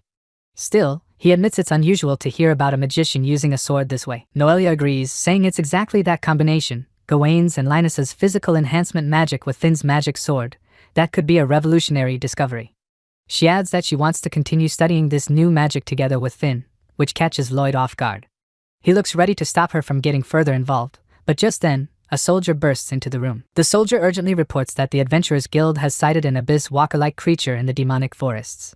The guild master confirmed the news with reports from adventurers who survived a recent attack. There's no mistaking the danger. Lloyd immediately orders Commander Mice to gather the soldiers, place adventurers on guard around the city, and instruct all citizens to stay indoors until it's confirmed safe to go outside. Mice, already moving, asks the soldier if he can still run, and the man nods. Linus turns to Lloyd and says he'll join the expedition as well. Everyone in the room is focused on confirming the Abyss Walker's presence, and reporting back to the king. They need to move quickly to the demonic forest. Hearing this, Finn feels a surge of emotion. Memories of his past flood back. He remembers how he and Alphine lost their parents to the Abyss Walkers. Lloyd apologizes for having to end the celebration early and tells Finn that he'll have someone prepare a room for him, planning to leave him behind for safety. But as Lloyd is about to leave, Finn steps forward and asks to join the expedition. He says that if the Abyss Walker who killed his parents has returned, he can't just stand by and do nothing. Lloyd looks at Finn's determined expression and, after a brief hesitation, agrees to let him come along. Finn is surprised by the approval but quickly recovers, saying he'll go ahead first on Demol to scout out the situation in the forest. Lloyd, a bit taken aback, realizes that the winged dragon is finally proving useful at a crucial moment. He then orders the soldier to give Finn the exact location where the Abyss Walker was seen. Suddenly, Noelia calls out that she will accompany Finn. She tells Susanna to help her change into traveling clothes right away, determined to go with him. Lloyd is immediately taken aback and tells Noelia he won't allow her to join the mission. But she stands her ground, refusing to back down. She reminds him that she lost her mother too, and Lloyd falls silent at her words. Mice quietly tells Lloyd it's clear Noelia won't listen to anything he says. Left with no choice, Lloyd grabs Finn and, with a serious look, tells him that because it's an emergency, he's trusting Noelia's safety to Finn. Finn promises he understands the responsibility. With that, Finn and Noelia quickly set out for the demonic forest. As they travel, Finn remarks that it's a relief the moon is bright tonight, making it easier to search. According to the report, the Abyss Walker was last seen deep within the malicious forests. Finn hopes they can confirm the situation before Lloyd and the others arrive. Noelia tells him that, as a child, her father taught her a lot about Abyss Walkers, so if she encounters one, she's confident she won't mistake it for anything else. Finn admits that he only knows about them from stories, so he'll be relying on her knowledge. Noelia quietly agrees, leaning on him for a moment as they ride through the night. By the next day, Finn realizes it's almost noon, and they still haven't found anything significant. He continues searching the forest with Noelia riding Demol just behind him. Suddenly, both of them are startled as all the animals and monsters of the forest begin rushing past, fleeing for their lives. Finn quickly notices a shadow rushing toward him and braces himself, raising his sword just in time to block a powerful attack. Noelia casts visual enhancement magic and immediately spots the jet black skin and single red eye. She tells Finn that it's definitely an Abyss Walker. All Finn can do is defend against the heavy onslaught, barely holding his ground under the weight of the monster's blows. His sword, Dare, quickly offers support, unleashing a bolt of lightning magic at the Abyss Walker. But the attack does nothing. The magic is completely ineffective against its armored skin. Finn tries to counterattack, dashing forward and stabbing at the creature, but even with all his strength, he can't pierce through its hardened hide. The sword remarks that this enemy doesn't have a monster factor, and Finn is momentarily thrown off by that, realizing it might mean Abyss Walkers aren't true monsters at all. Finn manages to land a glancing blow and injure it slightly, but it's nowhere near enough. Suddenly, the Abyss Walker lands a solid hit, sending Finn crashing back into a tree. Noelia, alarmed, starts to rush over, but Finn shouts for her to stay back, insisting that he's all right. He realizes that if he hadn't used body enhancement magic, that last attack could have been fatal. With his sword and magic both failing to make an impact, Finn wonders if Abyss Walkers have always been this strong. He forces himself back to his feet, determined not to let the creature gain any more ground. He knows he has to find another way to beat it, no matter what. Finn knows if he can't do something about the Abyss Walker, then the same tragedy from 20 years ago could repeat itself. But just then, to his surprise, the Abyss Walker disappears from there as if it never existed. After a while, Noelia is healing Finn, her face growing redder as she heals the different parts of Finn's body, her hands lingering a bit longer than necessary. Finn notices her embarrassment and asks why her face is so red and if she's getting tired, telling her that he can take care of it himself if needed, but she quickly gets on top of him, insisting that she's perfectly fine and he should let her heal him. Suddenly, Lloyd's voice echoes through the area, saying so that's where they were, and just as he steps in, he stops in shock after seeing Noelia and Finn in a compromising position, unable to finish his sentence. Later that night, Gawain can't believe that even with Flick's powerful magic and sword, he still couldn't cut through the Abyss Walker. Lloyd says it's impossible. There's no way magic would fail against it, since in the past, Florina's magic managed to blow an Abyss Walker away entirely. Noelia also confirms that sword and magic were ineffective against it, but points out they still haven't tried using the magic sword's full abilities yet. Finn then tells everyone that he saw something like green blood come out when he attacked, which confuses Lloyd. Suddenly, chaos erupts outside as soldiers shout that they are under attack and a creature with terrifying speed is tearing through their ranks. Then, the severed head of one of the soldiers rolls into their tent, leaving everyone in shock. Rushing outside, they see the Abyss Walker standing among the bodies of several fallen soldiers. The Abyss Walker then points a cannon at Lloyd and Finn instantly gets a bad feeling from it. The monster attacks, firing at Lloyd, but Finn jumps in and manages to save him just in time. The huge explosion caused by the Abyss Walker's cannon leaves them both shocked. This attack doesn't feel like magic at all. Two soldiers rush the monster, shouting that they won't let him get away with it, but their swords are useless and can't pierce its body. The Abyss Walker kills both soldiers easily. Linus sighs and tells Lloyd to let the soldiers retreat. He warns everyone to get down and begins chanting a spell. He uses one of his strongest spells, Spark Explosion, but to everyone's shock it has no effect on the Abyss Walker. Finn and Noelia said the monster isn't affected by magic at all. Lloyd agrees, saying even Master Linus's magic didn't work, and starts to wonder if this is really the same type of Abyss Walker they fought before. Finn steps forward and says he'll use the magic sword, casting a spell that envelopes his blade in flames. Linus notices and realizes this is the magic sword. Lloyd asks Gawain if his sword can do something like that, and Gawain replies that his swords were used as experiments for magic swords, which makes Lloyd angry, but he calms down, reminding everyone that defeating the Abyss Walker is their top priority. Lloyd then asks Linus if he can imitate Finn's magic and cover his sword in magic. Linus uses the same magic as Finn and Lloyd's sword is also covered in flames, ready for the next attack. Linus warns Lloyd that unlike Finn's magic sword, the effect and duration of this spell are unknown, so he can't guarantee Lloyd's safety. Lloyd replies that it's an emergency, so there's no need to worry about that, then dashes toward the Abyss Walker and attacks with all his strength. He's shocked by the power of the magic but sees that it's effective, thinking this might actually work. Lloyd shouts for Finn, and he leaps from above, striking the Abyss Walker with full force. Together, they manage to kill it. Afterward, Lloyd says they managed to defeat it, but now he needs to report this to the king as soon as possible. Linus reflects on what just happened, noting that an Abyss Walker immune to both swords and magic could be a harbinger of a new invasion, or maybe a survivor from 20 years ago. Sometime later, Lloyd and the others arrive at the site where it all began 20 years ago. Lloyd tells Finn that back then, there was a floating mansion, a place that spread nightmares across the world. Finn realizes this is where the Great Invasion took place and also the birthplace of the Abyss Walker that took his parents away. Lloyd confirms it, saying this is where the kingdom's nightmare began. There's a massive hole in the ground and, right next to it, Noelia's mother's grave. Mice tells Finn that in those days, when so many lives were lost and there was only despair, if it hadn't been for Miss Florina, none of them would have made it home. Lloyd adds that it's ridiculous to call himself the hero who saved the country from the Great Invasion, since he was only leading the survivors of the assault unit back home. Finn pays his respects at the soldiers' graves, thinking that because Lloyd is alive, everyone can remember the terror of the Great Invasion and stay prepared for the future.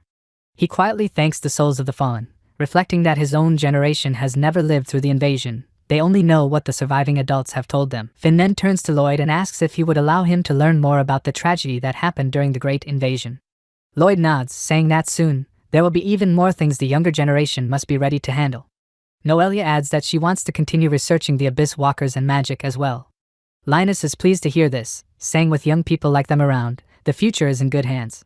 He points out that Lady Noelia is already 20 years old, so it's about time they start passing things down to the next generation. Noelia gets embarrassed, protesting loudly that it's way too early for that. Before she can finish, Lloyd cuts in, agreeing and warning that he'll chop up anyone who tries to take Noelia away. After returning home, they immediately arrange a meeting to discuss the situation with the Abyss Walker and what steps to take next. Guild Master Arnold informs everyone that the blockade has been lifted since it's now confirmed to be safe. Linus points out that despite their extensive search, they only managed to find that single Abyss Walker from before. Lloyd wonders if that individual has really been hiding in the malicious forest for the past 20 years since the Great Invasion. Mice reports that adventurers often enter and leave the malicious forest to hunt monsters, so it wouldn't be strange for the Abyss Walker to have gone undetected all this time. Gawain adds that maybe it's a new Abyss Walker that just crawled out of the Abyss Fall. He remembers that during the Great Invasion, even Cerberus, who usually stays deep in the forest, came out, so maybe there's some kind of influence at work. Finn listens closely and takes notes on everything. Then he hears that before the Abyss Walkers first appeared, a mysterious pillar of light rose from the large hole. Mice agrees, saying he remembers people in the city talking about something like that, but this time there were no such signs. Gawain wonders if that's the case, then where did this Abyss Walker actually come from, as everyone tries to make sense of the situation. Suddenly, Guild Master Arnold raises his hand and admits he has troubling news. The Adventurers Guild has held meetings across multiple parts of the kingdom, and it seems monsters similar to this Abyss Walker have been spotted in other regions. The other local guilds haven't taken the reports seriously yet and have refused to investigate properly. As soon as Lloyd hears this, he explodes in anger, demanding to know when Arnold first heard about these sightings and why he wasn't informed immediately. Arnold explains that he first got word about it half a year ago, and before that, similar reports had been coming in from various guilds. Most of those reports were made by novice adventurers, so they weren't given much credibility. But this recent incident was reported by a survivor of the Great Invasion, so he decided to bring it up now. Lloyd interrupts furiously, telling him to be quiet. He scolds Arnold, calling him a fool for dismissing reports based on adventurers' ranks, and says that if they'd known about this half a year ago, they could have prepared and responded properly by now. The guild master bows deeply, apologizing and admitting he never realized Abyss Walkers could still exist. He insists on taking responsibility and offers to resign immediately. Lloyd shakes his head and tells him that resigning won't help anyone. The situation is already serious, and if the guild master quits now, it'll only throw the guild into chaos. He instructs him to report even the smallest, most suspicious detail from now on, no matter what. Gawain suddenly chimes in, pointing out that if that's the case, there could be more Abyss Walkers lurking somewhere in the kingdom. The whole room goes quiet and stares at him in disbelief, and Gawain realizes maybe he shouldn't have brought it up, but the possibility hangs in the air. Lloyd answers that he's already sent a letter to the king by horseback, but things in the capital are complicated. The aristocrats don't work well together, and the Prime Minister, Radgriff, along with his child, is especially likely to intercept or block Lloyd's report. They probably hate the idea of Lloyd's authority expanding if he's given power as a countermeasure against the Abyss Walkers. Finn's mind drifts to the Radgriff family, remembering that when Alphine was granted the title of Sword Saint and made a noble, it was the Radgriff aristocrats who pushed for her status. The Prime Minister's son had pressured the king over and over, even though Alphine herself hated the man. Linus agrees, saying if it's Prime Minister Radgriff, he's certain the report would just be dismissed out of hand.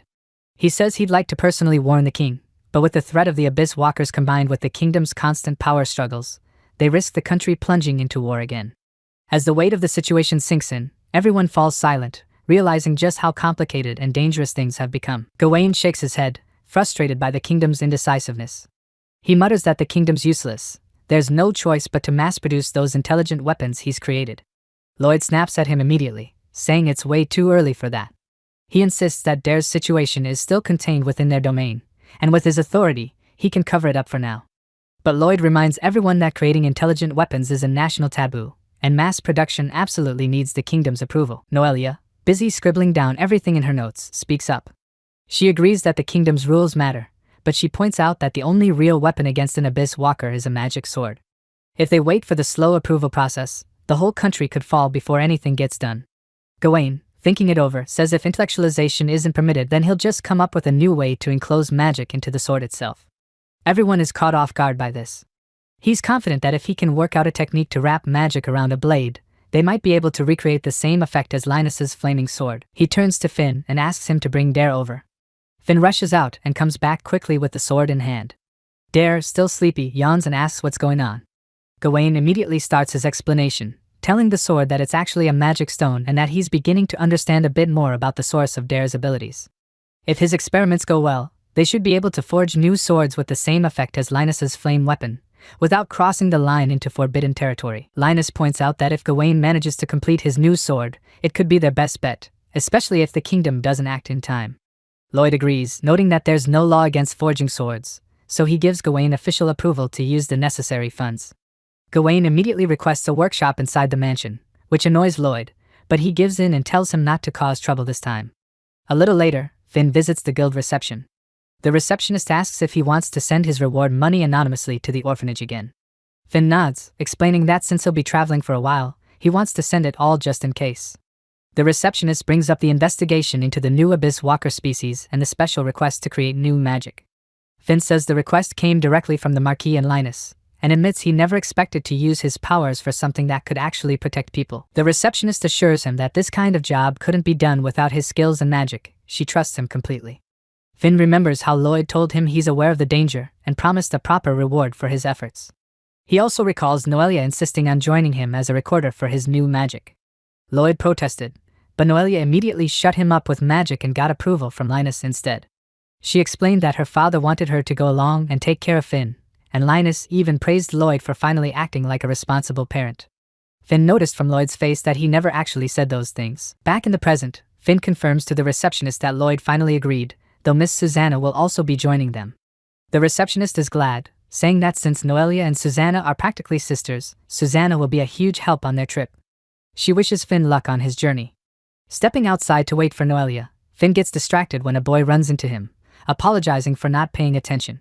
Finn freezes, struck by the boy's resemblance to Alfine, but before he can say anything, Mela comes running up and scolds her brother for not watching where he's going. She apologizes to Finn and drags her brother away, while Finn watches them go, wondering about the similarity. Noelia soon joins him and asks if something happened. Finn brushes it off, thinking to himself that Mela called the boy her brother, so it must just be a coincidence, and tells Noelia it's nothing.